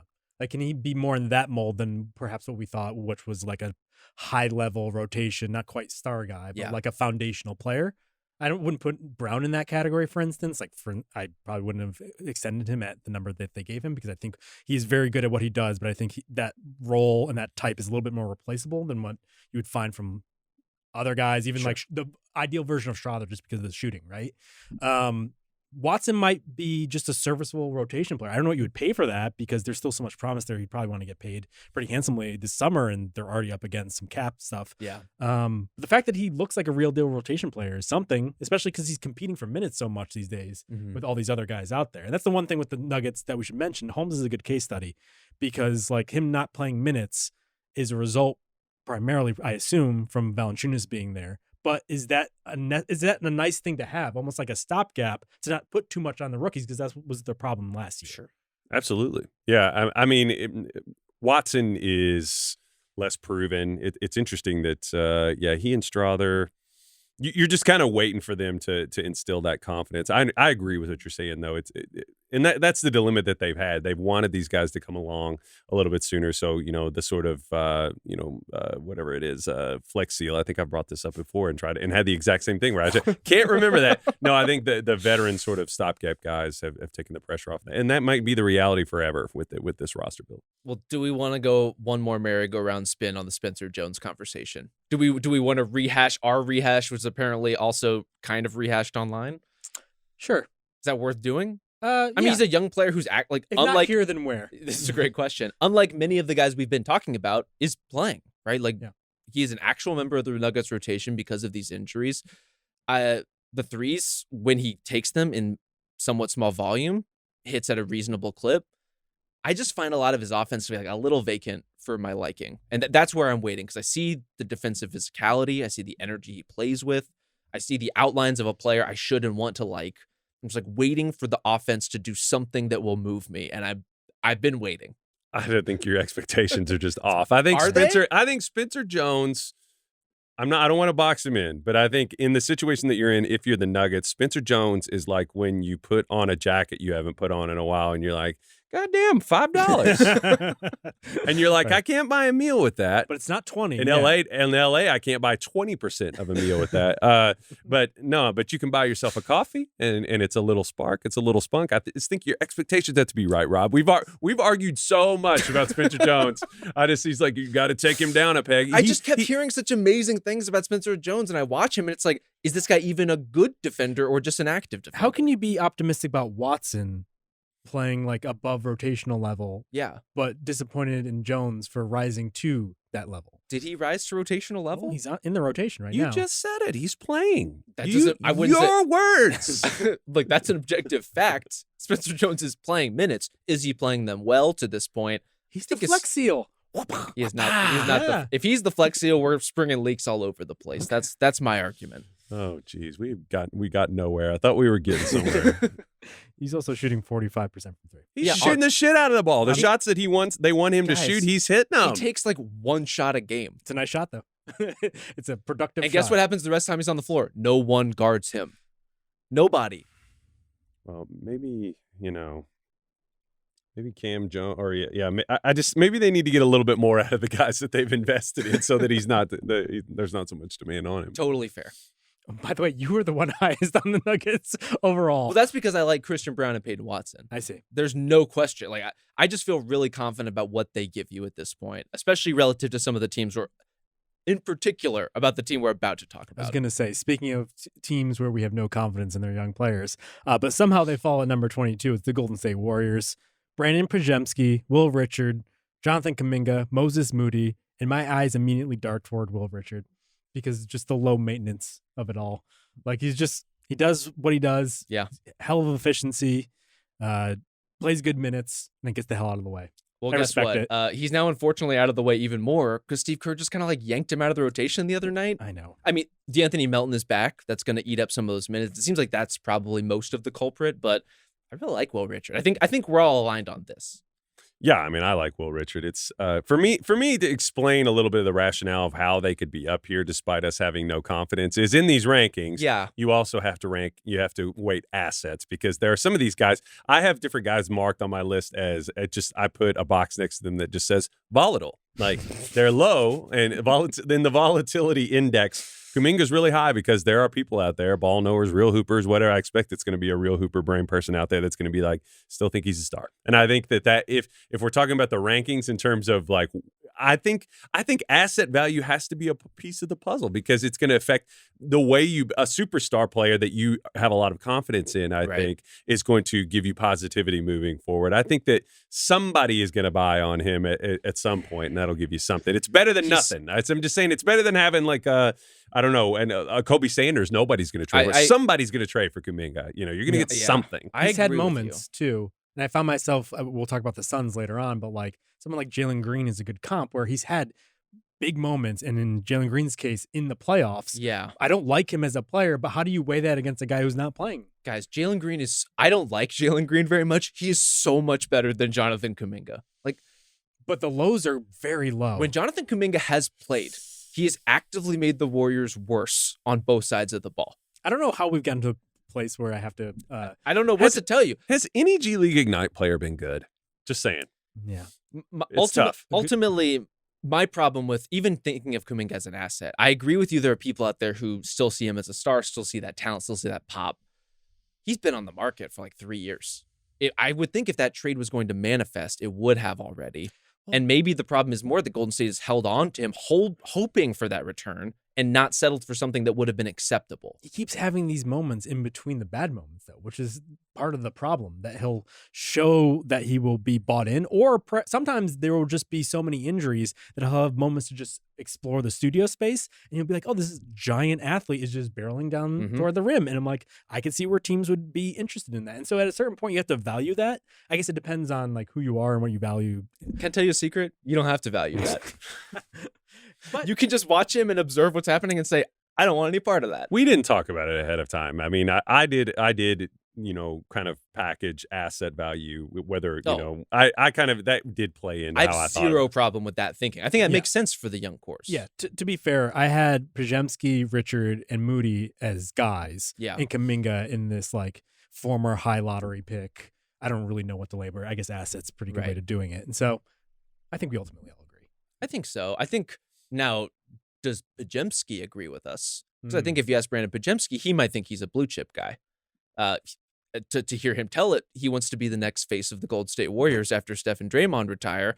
And this is where I come into my problem with the Brandon Podziemski experience, which is if he was just a normal 7th to 8th guy in a rotation, that's a good player doing normal 7th to 8th guy things. If he has aspirations of that, and I think circumstantially he's been kind of forced into that role, and then it seems like by his own wanton ambition, that's what he's reaching for. That's where I want to stop the car and get out, personally. Shouldn't we appreciate that he thinks that way? Like, If it helps him, yeah. but does it help him? But if he was just like, I like going home and playing video games, like we would be like, what the fuck is wrong with you for having hobbies? I just want him to be Christian Brown. We do that I all would the say- time. Yeah. There's a very hilarious thing that you see when people like in like intel process when these Oh, guys are for coming into the sure. league where people Ant was one of them where Yeah. they'd be like he doesn't like basketball. Yes. Like he's not in it. Or Really? comp yourself. Like, who do you see yourself in the league? And Yeah. if you don't like name a player who's like a hyper efficiency monster, it's like, oh my God, Oh, he just wants to be Kobe. It's Yeah. like, well, what do you expect? They're 19. Totally. I think we would be shocked. I joke about the lie detector thing, and granted, there are some guys who are Yes, more sure. nuclear confident, but I think we would. Most of these guys, I think it's sort of a mandate. If you're going to get to this level, you have to have that. But I don't know. But Jimsky might be a lie detector test guy. Also, he might just be like, I'm just as good at stuff. That's possible. Yeah. Seems like he feels that way. It does seem like he thinks he is a really special prospect. And there have been times where I've seen him play where I'm like, I get it. Like, I see the ball movement, the connecting, the shots going that day, the counter driving, all that stuff is kind of coming together. And then just like on balance, the status quo over a 10 or 15 game stretch, there's just a lot that's more frustrating. And so that's why I say, like, I would love to see him channel his inner Christian Brown of just like getting to that point where you're ironing out some of the mistakes and then you could benefit from the best things that he does. Number 21, Miami Heat. A lot to like here. A lot of guys that are starting to pop in this new offensive system. First and foremost, we should talk about Kel'el Ware. Yeah. Because I find myself wondering at times if he's a star. And then at times I wonder, I'm like, is he just going to disappoint everybody? Is just going to be the constant tease? Kel, do you have like a sense of like what his most likely outcome is at this point? Do you think he'll hit like the high end of his ceiling? I think there's a possibility that he could flirt with top 50 in the league. I mean, I'm not ready to say all-star, but I think he would be, top 50 to 70 range. I think that's possible. And I think that's pretty good. Yeah. I'm not ready to commit to the offense being there like him. He still needs to prove to me that he can like consistently punish a small after turn, and like he's very effective with the lob game. I'd like to see if he's going to shoot the ball really consistently. The defensive stuff is really good. And he's an obstacle. That's kind of where I would land, but I'm not ready to go to those other levels. Are you guys? I mean, where are you feeling about it? I feel similarly. I mean, I think to the extent that he will ever scrape stardom, it'll be an unconventional kind of stardom. It's not ball dominant. It is more defense oriented. And I think we're seeing him move a little closer in that direction. Honestly, like by doing more big man stuff, by not just being a pure spacer. It's like if you have the finesse shooting game, sometimes it feels revolutionary when you're just like hitting the offensive glass, finishing those lobs, playing the dunker spot, when you're showing you have more ways to be a productive big. I think that's what the jump has been this season. It's the balance of that combined with being a little more disciplined on defense. That stuff goes a long way. Yeah, and as tantalizing as the combination with him and Bam is, he is almost forced into that more skilled shooting mold because Bam wants to play off of that, and you want to give Bam opportunities to be by the rim. And so you're right. I think if they could be a little bit more measured and don't ask too much of him too soon, but that's tough considering where they are because we're now getting toward the middle end of the season where things are starting to not sour per se, but at the very least reality is starting to crash down on the Heat to a certain extent, and you're wondering where the pop is coming from. Hero and Powell are starting to overlap a little bit, and you would hope that Ware's jump would be something that they can count on, but you hope that they don't do it too soon. Kind of in the same mold there as Jaquez, who all of a sudden rebounds, seems like the player we thought he was going to be as a rookie. My concern overall, though, is if the offense changes, if they go away from this Nolan Roach system, the no picks, just beautiful movement, would he be the one that suffered the most? Like, I almost wonder if he's a product of the system as much as he is his own unique YMCA sort of game. I mean, I think we've seen that. Like, to your point about the rebound, if we did this a year ago on a podcast, how fast would we be fast forwarding through the Jaime Jaquez section? Because it was it seemed inexplicable the way his game was falling apart, because he, in theory, should be adaptable to lots of different systems. I think he just needs a baseline flow, and it doesn't have to be Noah LaRoche level, no picks flow. But as long as you have some movement and like a kinetic nature to your offense, I think he can find a way to tap into most things. He's a good enough athlete, I think, that once you get the ball moving, it's like once you slow him down and get him into we're doing a dance to try to get me a tougher shot. I also do think there's something to be said without, we don't know the details, but something did seem off with him last year in terms of all the other stuff outside of basketball. So I'm not ready to just do its full indictment of him on that one. I did want to say on Khalil Ware one more thing about him is that we have sort of hammered over and over again about like we need, to make this type of player work, we need a big guy who can be for him. I think it's craft around the basket. We know he can dunk the shit out of the ball. He's big and long, but he's somebody that if he's a lob threat and he can consistently hit, catch and shoot threes, which right now he's at 42.1%, and guarded, unguarded, he hits open shots. So he hits shots from three. So that archetype is really valuable. And I think that's a huge chip for Miami. There are games with where he's not even playing particularly well, and just he feel like his presence around the basket feels like something the other team does not have whatsoever, right? That length, that athleticism, that kind of disruption. He'll be like blocking shots, altering shots, and then he'll do something that frustrates Spo and he'll get yanked from the game. And it's like all those things are kind of true at once. He's maybe not exactly where he needs to be in terms of every aspect of his defensive execution and positioning, but the stuff he does, you just can't find everywhere. Well, I guess Nikola Jovic is a good segue based off of that description, just because I almost wonder if like only one of Jaquez or Jovic can be playing well at one time. The skilled big man size sort of guys. As one goes stronger, the other must diminish. They share a soul, you know? Yeah. They extended him this summer, right before the season. Just kind of has fallen off the map. I don't get it. I didn't get it then, to be honest with you. He's been one of these guys who I just never quite understand what I'm supposed to be seeing. Like, can do a little bit of everything, but nothing at a truly high level. And sometimes those like B minus guys across the board turn out to be quite valuable in the right system or the right circumstances. If you're that and you're not useful in this offense, I don't know what the good fit is for you. He's not a stand still, stay in the corner kind of guy. In theory, you want him putting the ball on the floor, making decisions, making plays, using his length and his ability to create to like your advantage. He just has not functioned within this offense well, really at all at any point. And it's been really tough to see. Yeah. Is it just a matter of like bounce competence not quite being there? Is that what he's just more comfortable being in a sort of a ball screen, we point to you shoot the ball kind of a thing, whereas this system really, granted you're driving closeouts, but it's a little bit different than attacking your man with a dribble and making something happen. Is that the case? It definitely could be. I mean, what are his primary skills once he has the ball and he's attacking? Like, it's the passing, but he's not like an elite passer. No. He's not an elite shooter. And he's an okay handle. Like, to your point, okay at most things. So it's almost like a novelty. It's like this big size player who can put it on the deck a little bit. It's like, what are you going to do once you've done that? Yeah. And so I can see the answer is you're going to get outplayed by Simone Fontecchio, who's at least better at a number of those things. One superlative beats out your sort of, maybe you have a wider range of things that you might do well, whereas one guy who can really do something like shoot the shit out of the ball like Fontecchio is going to be cream rising to the top. Mm-hmm. Yakashunas just can't get on the court. Still seems cool to me.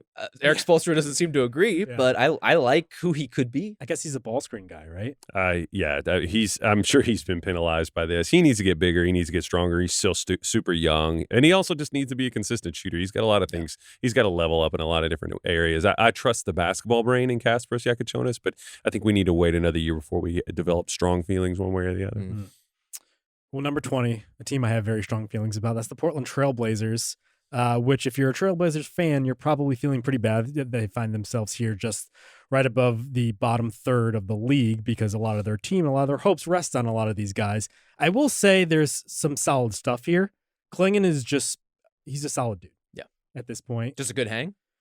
We haven't spent much time together as much as I would like to. When you say solid dude, I'm just imagining like, just in the basement together, just watching movies, crushing beers, just a solid dude. He's just a Magnolia Picture guy, big into the Criterion.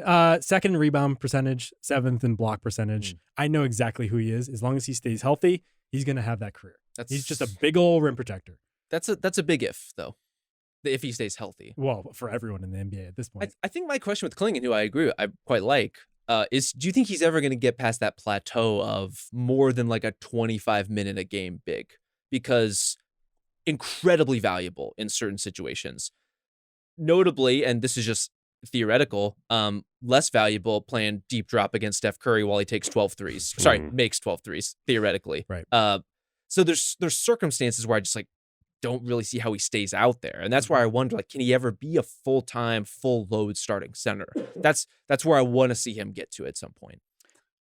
The baseline is high, but like what you were saying, it's not wide, it's not versatile. I as I was going through this class, I was just like, man, there really is a depth and a wealth of young like defensive anchors and a lot of different types of players. You talk about the Wares, the Sars, who we'll get to, and we have the drop guys like the Klingons and even the Kalkbrenners who we'll talk about later. I just think in terms of the Blazers, man, I mean, it's just kind of amazing how the like league pass ambition that we had for this group a couple of years ago, where we were projecting like, you know, man, Sharp's flying around, Scoot's speeding around. We're just there's going to be lobs. It's going to be fun, and it's amazing how Denny has just come and kind of. It's a credit to Denny, but it also is sort of an indictment on these guys not developing. That Sharp just never really going to be trusted to be a full-time decision maker. It's just kind of like mercenary scorer. If he changes homes, I guess he'll become a mercenary. But and then you start talking about Scoot. It's just, I asked you this the other day. I mean, just like where is the Scoot warning? Like how bright, you know, in terms of like the Homeland Security color code, if we were going to do that for Scoot. For his hamstring specifically. What are we doing, man? Well, the hamstring I'm pretty concerned about because he hasn't even been cleared for full contact at this point. But I think he's a neutral because he was about to turn the corner last season. Like I thought this season may not have been the superstar breakthrough, but I thought he would have acquitted himself as a good or high-level starter in the league. I think that's ultimately where he'll settle.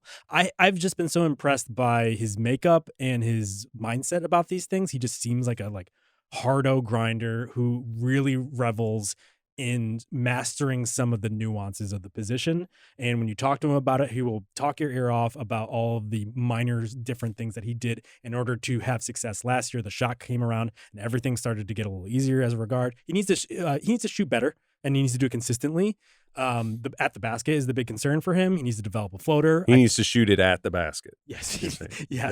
It would be great if he had anything at the basket, but I actually trusted him. If the shot was real from the outside, getting the floater seemed natural in that progression. So I'm pretty high on Scoot, but will they find the star? That's the big question with the Blazers. In addition, I mean, Denny being a star helps. Yes. But I would say one of the reasons to be high on the Blazers is that at the very least they have lottery tickets. I think Shaedon, we're all pretty concerned at this point. I think we're all pretty I wanted sour. to get your progress report on the Shaedon experience. If Shaedon can't shoot well, which I thought was going to be his elite skill no matter what happened, I'm really worried. He's probably just more of an energy scorer. He still has the ability to float in the air, and so you want to keep betting on it. But at this point, he should have shown something to say that, like, and he's all the opportunity this year. Yeah. Like, he has showcases where he could just be the guy who is the go-to scorer against, like, multiple opponents in a row, and he just hasn't really clicked there. But if you're playing optimist, you would say if he does click it in, like, if the mindset part of it clicks in, like, he could still be a guy.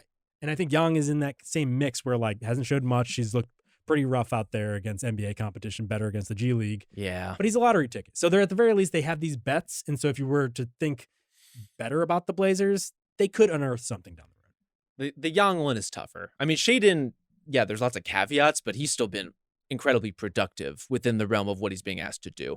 I don't agree with everything about the way he sees the floor or some of the shots he takes, but like he does things that are important to a team. Does he see? You said the way he sees the floor. You think he sees something out there? Or is it like globs and shapes, or is it rods and cones? The full acuity is not necessarily there for him. Yeah. Young though, I mean, you don't see it. Well, I just the dream was there. I would say a big old ice cold glass of water has been poured on that dream. How many NBA minutes has he played? It's 100? not been a ton. Yeah, but he looks lost. In those, it's not lost. It's overwhelmed, unspeakably slow. Yes. Like I want to hold out hope. The skill is clearly there. I worry with him, will he ever be a guy who's just not in constant foul trouble because of the foot speed? It just seems like he has a hard time being in the right places at the right time on defense in particular. And maybe that is an experience thing. Maybe the more you get up to speed, you're anticipating and you're not reacting so much, and that'll kind of help him in time. But for where he is right now, he has a lot to learn. The dream is not dead, but it is, I think, fully soaked at this point. In every young player, there's got to be a tension and there's got to be a release if you're going to be a star. And I think the tension is what it is that you do with the basketball that other teams have to like go stop. Like I know if you're going to be a star, if you like, for example, like a Josh Giddey, we like rim pressure that enables his passing. If the problem for me that when I was watching Young, coming up to the draft, I was just like, yeah, I see all these great skills, and I see him passing the ball. I'm just like, I don't know where the tension's going to come from because I don't trust the shooting. I was like, the thing people really kept wanting to compare him to like a Şengün or a Jokic or something. It's like Jokic is a fucking offensive bully. He goes out there and gets to the rim, puts you in the basket, can score every which way, and that unlocks those other superlatives. And I worry. I mean, I just think about like Robbie Avila, like Indiana State, the goggles guy who's at St. Louis now. It's just like he's a great shooter, but he's not going to be able to score in the NBA, so he's not a prospect. It's just those things have to work in tandem, and I'm just still kind of waiting for Young to prove that. That's always been my holdup. Can you say the bit about tension and release again, but whisper it seductively into the microphone? Every young player needs tension and release. Yeah. So yeah, I mean, just go ahead, clip it, ship it. Let's get that out in the world. Yeah. I mean, the other thing too, if you want to just keep going with that, I mean, Sharp is another example of that he has the tension of the individual scoring, but he sees the floor very narrowly and the shooting is inconsistent. I think with Sharp, another thing too, is just that like when you're an athlete that has everything available to you, I think it can kind of delay your mental processing of the game in a way where Sharp has been that dude. It's just, I think the best that we can hope for him is maybe like some kind of DeRozan decision-making revolution happens to him in like year 7. What year was that when he had that leap of like, it was with the Spurs, right? I think. Yeah. I mean, but even before that, DeRozan was showing like exceptional levels of craft, right? Like exceptional footwork because he was in like the Kobe school in terms of the mid-post stuff. Shaedon doesn't have that kind of technique. It is all explosion. It is all like off the dribble. And maybe some of that is because of where the NBA is right now. But I would settle for, a real refinement in some area of his game to just get to something more reliably. The Ricky Davis school. Yes, that's a good one. Young has played literally 100 minutes in the NBA. But to Kyle's point, like he is a bruiser, but in a way that doesn't unlock some of his skill. Like he wants to play physically, but it doesn't feel like he is used to NBA level physicality. And thus that is not an advantage at this point. I will say like the roster at the very least is built to empower him. So if it does click on, this team can skyrocket pretty quickly because it's all they have all these wings to your earlier point about like some of the stars that they hoped would come from the draft. Like the team is Denny, Tumani, and Drew. And if you have that much two-way talent, having a big playmaker to unlock them makes sense, at least theoretically. And this is one of those areas where Denny is not eligible for our young cores list, which is why the Blazers are at number 20. He's awesome, but just does not fit. I wish. So young. Great haircut. Looks great. Handsome guy. He has his own protein ice cream. Does he really? Yeah. That has to be a league unique situation. You've had it. Admit that you've had it. It's only in Israel. But I was like, you didn't import? I will. I just wonder, someone should have waved a red flag at that before it got off the protein ground. ice Yeah, cream? someone's like, oh, so you have a protein ice cream. I mean, it's more sensible than many of the protein-oriented products at the store right now. Protein cream. Yeah. That's something you're into? I mean, milk has protein in it. Okay. I think you got to kind of I think you got to kind of ascend past a certain level of exercise to feel good about having protein ice cream. I don't know. I'm just saying. There was some protein popcorn at the office. This is what I'm talking about. That's like, too much. That's not a real thing. That's not a thing. Number 19, definitely a thing. It's the Phoenix Suns. Who would have guessed that the Phoenix Suns, number 19 in a young core ranking at this point, like 2 months ago? But I'll be honest, I was higher on the Suns, if only because of the green thing I was talking about before. But also there's just like a little bit more depth than you'd expect. Like Mark Williams is good for what he is. We could talk deeply about like what they paid for him and like his injury history and all that. But like Williams, Green, Ryan Dunn, I like. Malawatch, we'll see. He's in the prospect category or the asset category. Rasheed Fleming, kind of similar thing. There's like actually more youth on this team than you expect. We didn't mention is Oso Ighodaro. Yeah. Everyone loves saying that name. I mean, another one that just rolls off the tongue. The old Tyler Kolek pick and roll partner. They were fun. Yeah, I mean, if you look at the list here, it's I mean, Brea is probably somebody you're just kind of hoping because he's 6'7" and he can shoot the shit out of the ball. It's just, can he stay on the floor defensively or give you anything like that? Mhm. It's not a group where you're like, there's an obvious, this guy, it probably could give us something. There's not an automatic, like, this dude stinks, probably not going to make it. Like, this is a solid. It's solid. I don't know about like the overall upside. Right. I think it's more likely to produce like a solid role player, like a starter level kind of a player. But it is deep. I think they just fit where the Suns are right now too. Like, not only are some of these guys playing, they're giving the Suns the energy that is driving why they are winning. Like I think Dunn, Iguodala, Williams in particular, like, just really active, not perfect all the time, not completely well-rounded players, but they just throw a lot of length and activity and like flying limbs at you, and they force you to adapt to that. And if I overrated them, and I probably did because I had them 14th on my list above the 76ers, for instance, it's probably because the guys on this list do feed that style where it's like a lot of two-way wings. Even like Fleming, a guy I saw in person a couple weeks ago, it's like he clearly has a long way to go, but good Lord, the wingspan on that guy.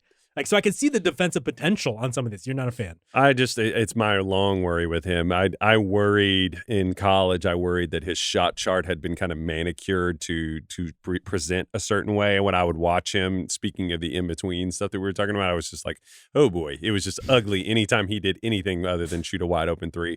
And I worried that he might fall into that body type archetype that we talked about with like a Jarris Walker, somebody that really passes the airport test in terms of like a big wing with big shoulders, super rippling muscles, and he hits an open three, but when you ask him to do other stuff, it's like, ooh, rough. So I still need to be kind of won over with Rasheer. What is the airport test? You never heard of the airport test? No. Do you know what the airport test is? To get through the scanner? Well, it's like you look at somebody walking through the airport, and it's just the looks test. Like they're big, they look like that guy. Split second eye test. Yeah, it's just like there's an athlete. It's just kind of that thing. See, I was thinking like, will he fit comfortably into an aisle seat without bumping his shoulder against the cart? Like, what is the airport? Not airplane. Well, that's one your follows problem. the other. I mean, look, it's a constant problem. You're an exit row guy, I'd imagine. I mean, at every opportunity. Okay.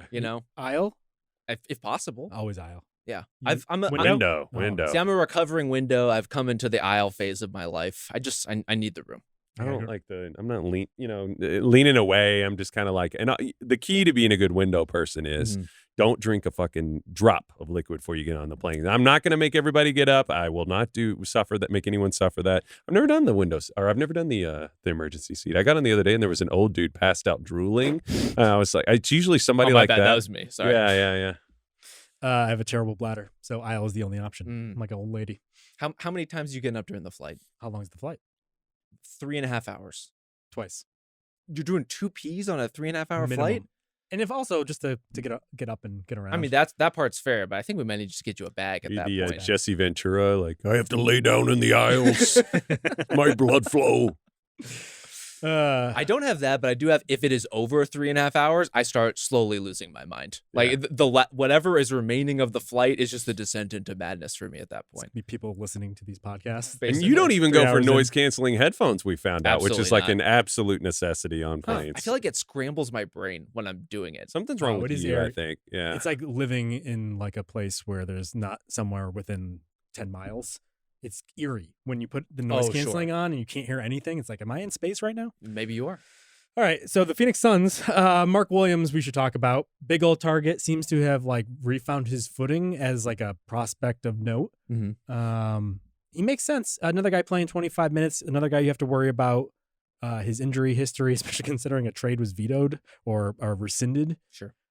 Based off of that or whatever the Lakers concocted in order to rescind the trade. I will say that looking back on it, the trade for him doesn't look as bad as I initially thought because they traded 2 firsts and also then went and drafted Malawach. But one of the firsts was 29th, and the Hornets selected Liam McNeely with that. Isn't very good right now. And another was a 2029 first, and it's the worst of the Cavs, Jazz, and Timberwolves. And so pretty neat little deal for the Suns, who haven't made a lot of those in 5 years. Yeah. I like this deployment from Mark Williams too, where if you asked him to be the catch-all big where you're funneling everything to him, a la a Rudy Gobert, disaster. Like he just can't handle that from a positioning standpoint, at least hasn't been that guy so far. But if you're flying around pressuring on the perimeter and making everyone who gets into the paint panicked and rushed, Mark Williams is actually a pretty good like swoop in and block and alter shots kind of defender. And so you tap into obviously everything he gives you as a lob threat and a finisher inside, where he's incredibly athletic, has that bounce, has the timing, has the hands, and you're minimizing the ways in which his defense might actually be a liability. I think Jordan Knott's done a really great job like finding the perfect fit for him. He's a run, jump, dunk guy, I think, and he gives you a side of the coin to play with. If Malawach comes around and they decide they want to keep him, I know he's on a 1-year deal right now, but he's more of a scheme versatile guy in pick and roll than Malawach is. Mm-hmm. But so I think eventually, if you want I think the center rotation for this team has a chance to be, something interesting to keep an eye on. Could they be like what the Mavs had with Gafford and Lively, which is like springy, go up and get it bigs? Now these are just road graders. You have 48 minutes of giants. Interesting idea. Cool. And especially if you're trying to keep Mark Williams healthy, I think, any way you can limit his exposure and time is probably a good thing. All right, number 18, the Brooklyn Nets, who are, as we're recording this on Tuesday afternoon, are 4-2 over their past 6 games. Halcyon days for the Brooklyn Nets right now. We've actually talked about them a lot, surprisingly enough. We haven't had a maybe in a little while, and I'm not embarrassed to say that I have Noah Clowney as a maybe, as a blue chipper. Maybe a blue chipper. Yeah, probably the long list, but I'm buying it. I would go as far as say we have to be the preeminent Noah Clowney podcast. I hope so. Is anyone talking about Noah Clowney as much as we are? They shouldn't be. So I love Noah Clowney. Blue chip seems intense. Yeah, probably. Seems like an intense level of expectation for him. I went with the maybes as guys that I had to stop and think about it. And he's one I was like, oh, I believe in him being the best version of what we've concocted for him as this just plug and play 3-and-D rim protector shooter. And so that's why I thought about it, but probably a little too strong. I think he projects as like his ceiling. I think his arc is aimed at high quality role player. Very versatile. Like, the highs will be high. Do impressive things at his size, like at 6'10", hitting threes, getting to the rim, dunking on people. His positional versatility defensively is really strong too, and I think that might just be enough. I don't think he needs to be a facilitator. I think if he's those things, he interfaces with a star, which the Nets don't have yet, and hopefully they will. And then I think we'll see a lot of good stuff from Clowney, and I think that's plenty. Well, especially when you think about how valuable that type of player is. Like, that's almost like an Aaron Gordon-esque kind of contributor, right? Someone who's really tying together lineups, who's able to connect all those dots offensively and defensively. That's an interesting over-under to bring up for Clowney. I mean, do we have... I don't think he's getting to that level. Like, Aaron Gordon is about as high level a quote-unquote role player as you're going to find. Yes. And is just 100th percentile athleticism. And started more on the star track and then pivoted to be the positioning that in different ways. Yes. But you're right. I think about that a lot of times. Like, people perhaps underestimate having a Gordon like that. If you start with the Gordon as your mindset and you just follow that track, I guess the question is he okay with just being very streamlined? Because Gordon at this point has very little waste in his game. Yeah. I think whenever you're trying to project players, and I find myself in this position a lot when players are younger coming, and they're in the draft, we're trying to figure it out. There's this phase of, especially if guys show me things and I'm like really wowed by them. I'm like Yegor last fall with somebody like that, where it's almost like you're in a huge arena and you think you know where you're going. And then when they do something like that, you think you know how big the room is, and whenever they do really impressive things, it's like someone just pumps a fog machine in there, and you're like, oh boy, I don't know where the walls are anymore. And like when Clowney does things like he drives to the basket and dunks on somebody and swoops in and blocks a shot, you're like, I don't know how big this room is. But when we were just talking about Aaron Gordon, I felt like I just like kind of backtracking a little bit. Even asking the question is insulting to Aaron Gordon, because I just felt like I kind of walked into a wall for even thinking that. So I think he's well short of an Aaron Gordon. That's probably more just praise for Gordon than it is for the highest of the high. We might need to institute an Aaron Gordon bonk. Like if you try to compare any role player to an Aaron Gordon, just give each other concussions. Get it together. Or be reasonable. Gordon bonk. So in addition to Clowney, though, there are 8 other guys on this list for the Nets, and all of them are interesting because all of them were practically picked from last year's first round. Yeah. On this list, Rob, who's most interesting to you? So we got Dioman, Saraf, Traore, Powell, Wolf, Sharp, Cam Thomas, even Zaire Williams. Yeah. What does it mean to be interesting? This is what I'm wondering as you ask me this. Who has the best future ahead of them? I mean, Cam is kind of undeniable at what he does. Let's fucking go. Do I like those things? It's undeniable that he will do what he does. That's the thing. Yeah. Can I ask you a question? Yeah. Quickly about Cam Thomas? Please. So he's played 8 games because he's been out for a while. And this is the problem, by the way, with betting on yourself. A team isn't going to rush you back if you bet on yourself, they're going to take the long view. So, And this is a trend with him. Yes. He's picked up a lot of injuries over the last couple of years. So in those 8 games, he has a 32.8 usage percentage. How many assists do you think he's passed out in that time? Oh boy. I mean, I feel like it's been a little lower this year, but I could be wrong about that. I think he like per 36 or per game. What are we Per saying? game. Just no totals. Total assists. Total assists during how Over many? 8 games. 8 games, total assists. 24 assists. Close. 21. I overshot it. Yeah. I do think in his defense, I think he has accelerated a little bit as a playmaker. The question is like, does he want to be someone doing that stuff? And even if he does, do I, as a person trying to like objectively analyze his game, trust that he's going to make the right basketball decisions all the time? I just really don't. And maybe that's uncharitable given what the Nets have been. I wouldn't say he's been given a lot of great decisions to make in terms of the players he's been playing with over the last couple of years when he was healthy enough to play. I just don't love it. I just don't love the Cam Thomas experience. And yet what he does, like he does get buckets. Like he is a legit scorer. He is a creator of a level that some of these other guys would be aspiring to. And so it feels a little disrespectful for me to sit here and say like, Yegor Dioman's going to really figure it out where Cam Thomas will not, when Cam Thomas is just a little further down the curve doing the most important stuff. I think you're entering into a value conversation of which would you prefer to have? Would you rather have something that is rigid and it is going one direction where like a Cam Thomas that is sort of similar to the Benedict Mathurin thing of just like you have to keep the it's the pilot light guy. I remember Justin, you remember our argument over that metaphor about the one of the good ones. Some fires are great. If it's controlled in a furnace, it can heat a house. But if it's outside of the house, it could burn it down. So that's always what I say with him. You're talking about like the assist thing with him. Assist to usage among players at his position, 0.51. That's 7th percentile in the league. That is very, very low. So among dudes who do what he does, he is tilted heavily towards scoring the ball. To be fair, also like this year, like it really was like just do whatever you want to start. Oh, with totally. Him and MPJ were really letting it fly to start the season. Him in particular. Yeah. Well, now that they've established some semblance of competency, I do wonder how he assimilates back in there because now he's going to butt up against Gioman having the ball, MPJ firing away, and a lot of these guys figuring themselves out. Danny Wolf, woo baby. I mean, he's really coming on. Finally getting some run, Danny Wolf. The Jewish Joker. Yeah. I mean, he's had some awesome shooting games for one. Like the range feels real. Wolf. When Wolf puts the ball on the floor and tries to drive, it feels a little like trying to get your Subaru out of the snow. Like it's just like there's really a kick. You looked at me when you said Subaru. Do you drive a Subaru? No, but there's this whole thing about Portland where they're everywhere, the hatchbacks. Sure. And what's funny is I need to get a new car in a couple months, and You're thinking about it. Thought about it. was Yeah. looking really hard at those little yellow Subarus. Subaru You have with no a choice, roof really. rack. Yeah, just put my bike on there. I don't bike anymore. So But you could get a bike I if you had a could. Subaru. and some skis and the snowboard. Kayak? No. Not a kayak? Not a man of the Do a water? little pod prep up at Multnomah. Yeah. I don't know what's down there. Fair. Yeah. But yeah, it's just the first step is tough. That's all I'm saying. That's true. Are you a Gioman believer now that you've seen more of him in the NBA? I'll just sort of like tack on to the thing that I just said about whenever you're trying to pick an archetype of like, would you rather, if you're missing one thing, which thing would you rather not have?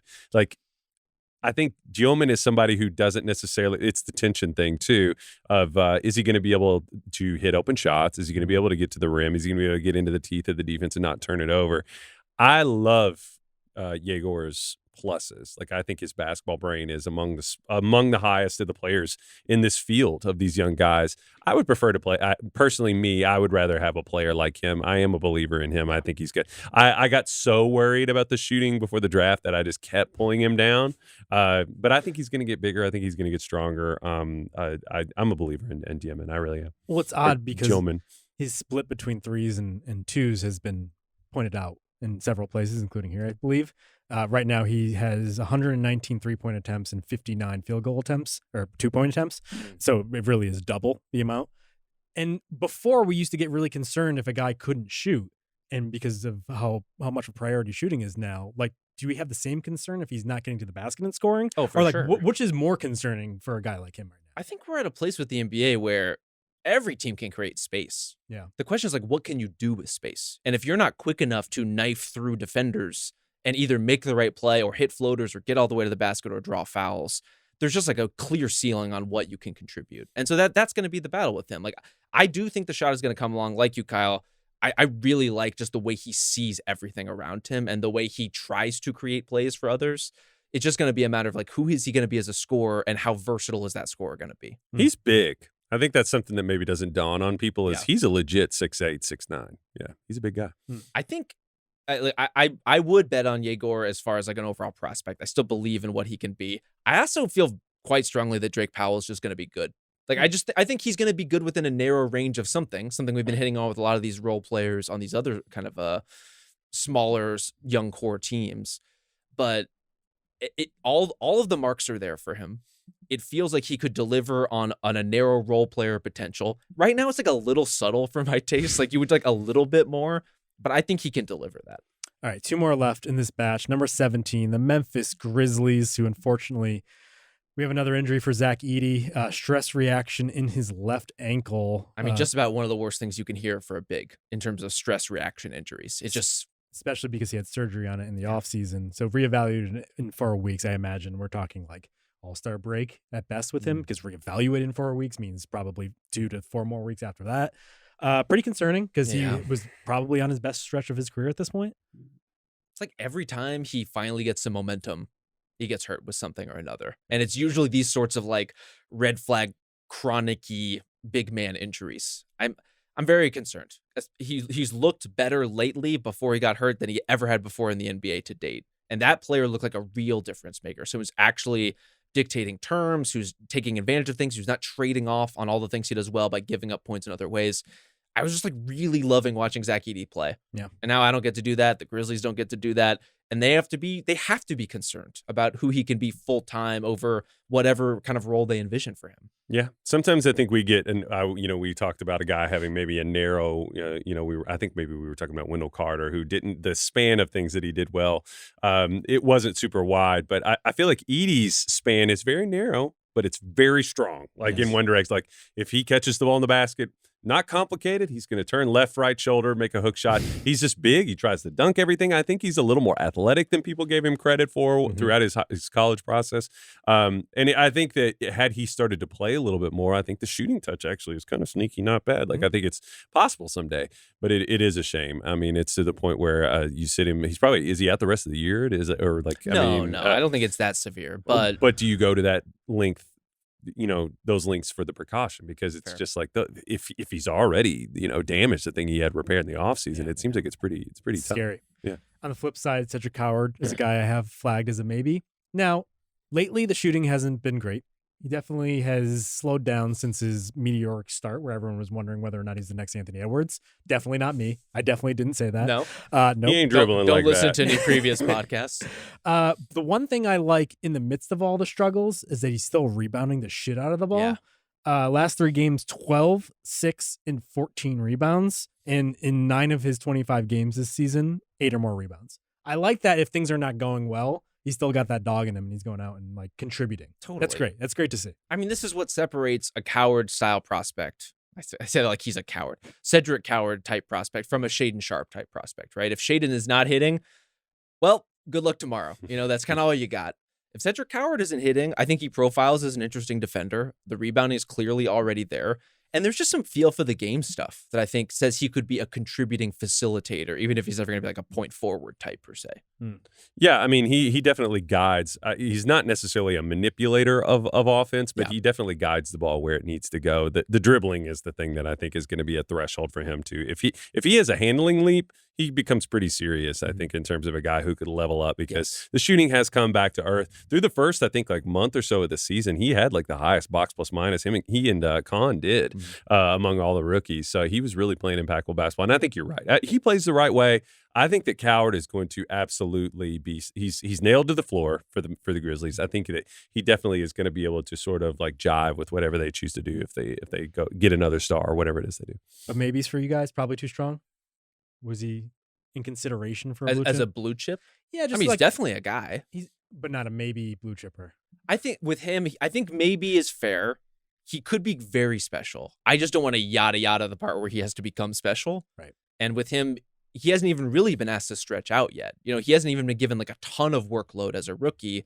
He's just had games where he's popped, and he's had games where he's been active and engaged and obviously pulling down lots of boards, but it's not as if he is driving everything the Grizzlies are doing and you can see the vision for first option Cedric Howard. It's all still a little hazy at this point. I will say defensively, he has been asked to do a lot. That's If you go down and look through his matchup difficulty, it is a who's who. He's taking on a lot of tough assignments, and that's another area that I think he's going to add value in.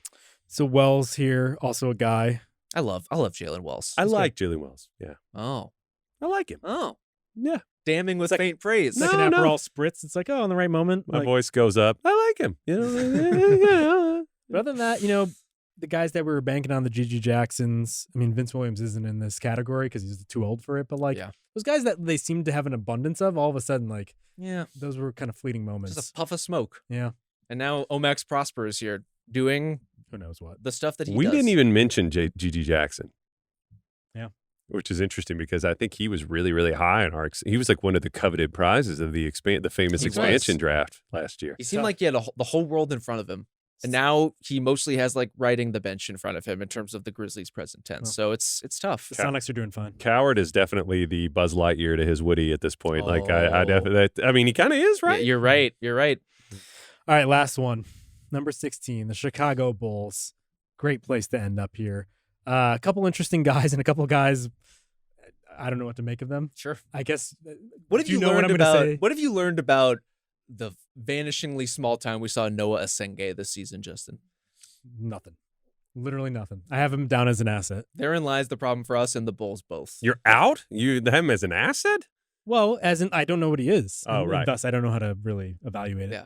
I don't think we were going to know what he is this year. It was very long term. I think all I was hoping for was that over the back part of the season, he would be able to ease into some minutes and we would see some start of a progression from him. And it's a real bummer that he's going to be on the shelf for that and miss that opportunity and then maybe have to delay it into next season. And it's going to be even longer until we figure out what he is. Yeah. I mean, and this is a key time for him for the types of challenges that he has. Like that missing time during this time is pretty critical. It gets late early in the NBA. 6 total minutes in the league so far. Yeah. I thought at least we would see him as one of those, teenager, driving a stick shift, like exotic sports car kind of thing, like where we'd be like, oh my God. Like I thought we were going to see moments like that with a lot of just wobbly, shaky scariness and everything else, but we're not even getting the fun stuff. Because he was a major prospect before last season, right? Yeah. So he was in this most recent draft. Yeah, but in terms of his stock. Yeah, his stock was way higher 2 years ago, and then last year it kind of fell, right? I mean, it probably came down a little bit. I was always a little bit worried about him connecting the dots, and I remain in that camp, but sorry, I veered us into an Asenge ditch. This is a conversation about Josh Giddey and Modest. It absolutely is. The last thing about Asenge, the unfortunate thing is he was the guy picked right before Derek Queen, and now that Derek Queen is taking off, you get all the screenshots of could have gotten that guy, which I did for I think Jaime Jaquez the first year when they drafted. Who was the kid from Indiana? The Lakers drafted the ball handler. Oh, you're talking about the hyphenated name. It's Taylor Horton Tucker? No. It's Hood Schifino. Yes. Jalen Hood Schifino. You could edit that however you want. Yeah. No, I want the shot of Kyle's extended arm staying in. Snore, sort of a snore second side guy, kind of the Colby Jones, like if you didn't doesn't do anything, put him on the second side. Like that. If you didn't get Queen or the trade package from Atlanta, it's pretty unfortunate. Right? Kobe Buffkin. But Josh Giddey, obviously a maybe. Oh yeah, he has to be. I think he's a blue chip, legit. Put him on the list. Oh, you're a blue chip guy. I think so. Well, you're higher on Giddey than I am. Am I? But let me ask let's ask the hard question here. Yeah. If we're talking about a finals team, where does Josh Giddey fall in the pecking order of a finals team? Oh, I think we saw it to a certain extent with the Thunder. Did we? 2 years ago. Couldn't hit the shots to play off of a real superstar. They weren't a finals team with Josh Giddey. No, they weren't. They became one when he left. Yeah, right. He was the sticking I think point the for answer that. might this version of Josh Giddey. I still don't know where he fits on a really high functioning finals team, but if you can get a team to a reasonable level of even average offense with that level of playmaking and the way he kind of embraces it, I support that. And I'm at least willing to put him on the list. He's a major contributor on a good, fun team. That's the ceiling. Sometimes fun, sometimes good. But a title level bad. team? No, definitely not. Third, fourth, probably. if he accepted If a these- lesser role. Some of these Yeah. primacy insistent guys just lead you to think that they're more, but really it's like they have to accept a different role on a title Yes. team. And it's like a Randall type. Like Randall's the kind of guy like that. He's like, I'm a primary. And it's like, you got some problems. That's a good comp. But there's Yeah. a sweet spot, I think, for Giddey that's somewhere between Thunder Giddey and Bulls Giddey. That's like you're still tapping into what makes him special as a player, but you're not tying your entire franchise to what he does and doesn't do well. He's one of the oddest players, and that's why I think the Randall comp is so good, where it's like the ancillary skills he would need to play off of guys are his weakest parts, but his elite skills aren't elite enough to drive 60-plus win No. sort of teams. But he's still like an order of magnitude better than some of the other guys we've been putting as maybes on. Like Oh, we had yes. Noah Clowney as a maybe. I love Noah Clowney. Be careful. He's not doing what Josh Giddey is doing. He's never going to have a moment where we're like a Noah Clowney led team had a month where they had like a No. 70% winning percentage. Like, Totally. and guys like Ingram, Randall, Giddey. Giddey's a better passer than all those guys and a Yes. better surveyor of the floor. It's just his challenges, I think, are the thing that kind of compresses those guys into the same category. Yeah, I think Buzelis is a blue chip prospect. He hasn't had the jump this season that I would have liked, Yeah. but that's on me. That's my fault. Here's my question, and unfortunately I couldn't come up with a cross-racial comp, so we are only human ultimately. But couldn't he be more athletic, Gordon Hayward? But we just have to be resigned to being bound by race. Could he We tried. Could he be a more athletic version of Gordon Hayward? Well, this is where I remember one of the cross-racial comparisons for Gordon Hayward was, what if Gordon Hayward is Steven Jackson? So what if Modest Buzelis could be a more athletic Steven Jackson? Yeah, let's go with that. Or at least a lankier Steven Jackson? We solved it. Like I'm here to bail you out. Does that track though? Because Hayward obviously Gordon Hayward is pretty athletic. he's also shooting like rock solid from like what, year 2? Yeah. Just instincts off the charts. And so it's a high bar, but I see that a little bit in the way he moves, but he's going to be the better athlete version of that. If he's like dunking over the top of player, Hayward, even when he was healthy, more ground bound, more crafty than anything. I think Knippel's more the Hayward type, which we'll get to that later, or Mm. has a chance to I like be. that. It's what is the highest vision? What is the highest vision of Buzelis? So you think does he have facilitator vibes in his? I think so. Okay, in what avenue? What? I don't understand the question. Like schematically, what type of basketball is he playing? Like, I think as a facilitator, it's mostly second side type stuff. Mhm. I think ideally he profiles as the second or third best player and creator on the team, but is also really active defensively. He's also multi-positional. It's contingent on him being high up, like maybe the primary assignment guy on defense is what you're saying. So that's what we're talking about. I mean, that would be great. I don't even have that level of aspiration. I think of him as like Andre Iguodala without the defensive Andre Iguodala. Like, can he get to that level? Mm. You know, not as purely athletic, but lanky and unconventional in a way where he's still able to get to the basket. You don't want him running point guard full time, but like maybe he could eventually be a guy who runs second unit offense. I think that's within his power to do ultimately. And you have him as one of your top 15 prospects in the league. No. Oh, but you said he's a blue chipper. Well, that's a long list. I was Okay, just so you're maybe. contemplating- That's what a maybe is. We figured See, this out. we just have a different And, 2 definition. hours into this podcast, we figured it out. I was trying to decide whether or not I'm going to kill you for mentioning Andre Iguodala No. in the terms of. Bring it up. What we got? Is that a maybe? I just feel like the Is that a bonk? I just feel like the intangible tools of Buzelis haven't really reminded me of Andre Iguodala yet. But No. no, I mean, I'm just curious. To like, be fair, I'm saying offensive Andre Iguodala, Okay. not defensive Andre Iguodala. even still, like the point guard skills with Iguodala, like they popped once he got into when he was extended into a primary role. Before we were just like, oh, is he a star? What is he? And then it compressed into this Yes. beautiful, efficient thing. It took 10 years for that to happen. Nobody was looking at Sixers Andre Iguodala and being like, oh my God, the point guard level vision on this guy. It's like, yeah, he can kind of do this, and it's taking some weight off of AI in the process, other AI in the process, but I think that was a later boom in terms of getting to the Nuggets and harnessing those skills, getting to the Warriors and absolutely capitalizing on them.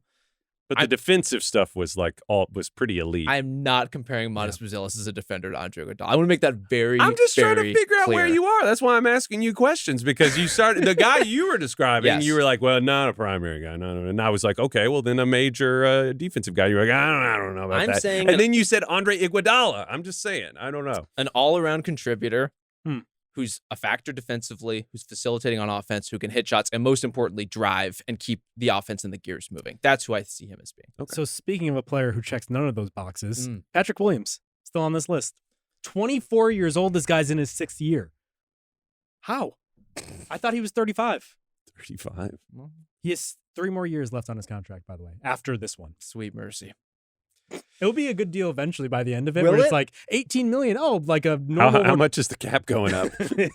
By leaps and bounds, we hope. I can't believe it. But any of the other guys you want to talk about? Julian Phillips, Dalen Terry, Trenton Flowers. No, I don't think I do. Okay. That's a podcast, baby. All right. That's it for part 1. Was that a Steve Rogers voice? A little bit, but We'll be back tomorrow with part 2, where we will talk about the 15 best young cores in the NBA and go through the final list we have for our 3 teams of 15 top blue chip prospects in the NBA. Thank you for listening. Thank you to Victoria Valencia. Thank you to Isaiah Blakely and Ben Cruz. We'll talk to you tomorrow. Must be 21 plus and present in select states. For Kansas in affiliation with Kansas Star Casino, or 18 plus and present in DC, Kentucky, or Wyoming. Gambling problem? Call 1-800-GAMBLER or visit rg-help.com. Call 1-888-789-7777 or visit ccpg.org/chat in Connecticut, or visit mdgamblinghelp.org in Maryland. Hope is here. Visit gamblinghelplinema.org or call 800-327-5050 for 24/7 support in Massachusetts, or call 1-877-8-HOPE-NY or text HOPE-NY in New York.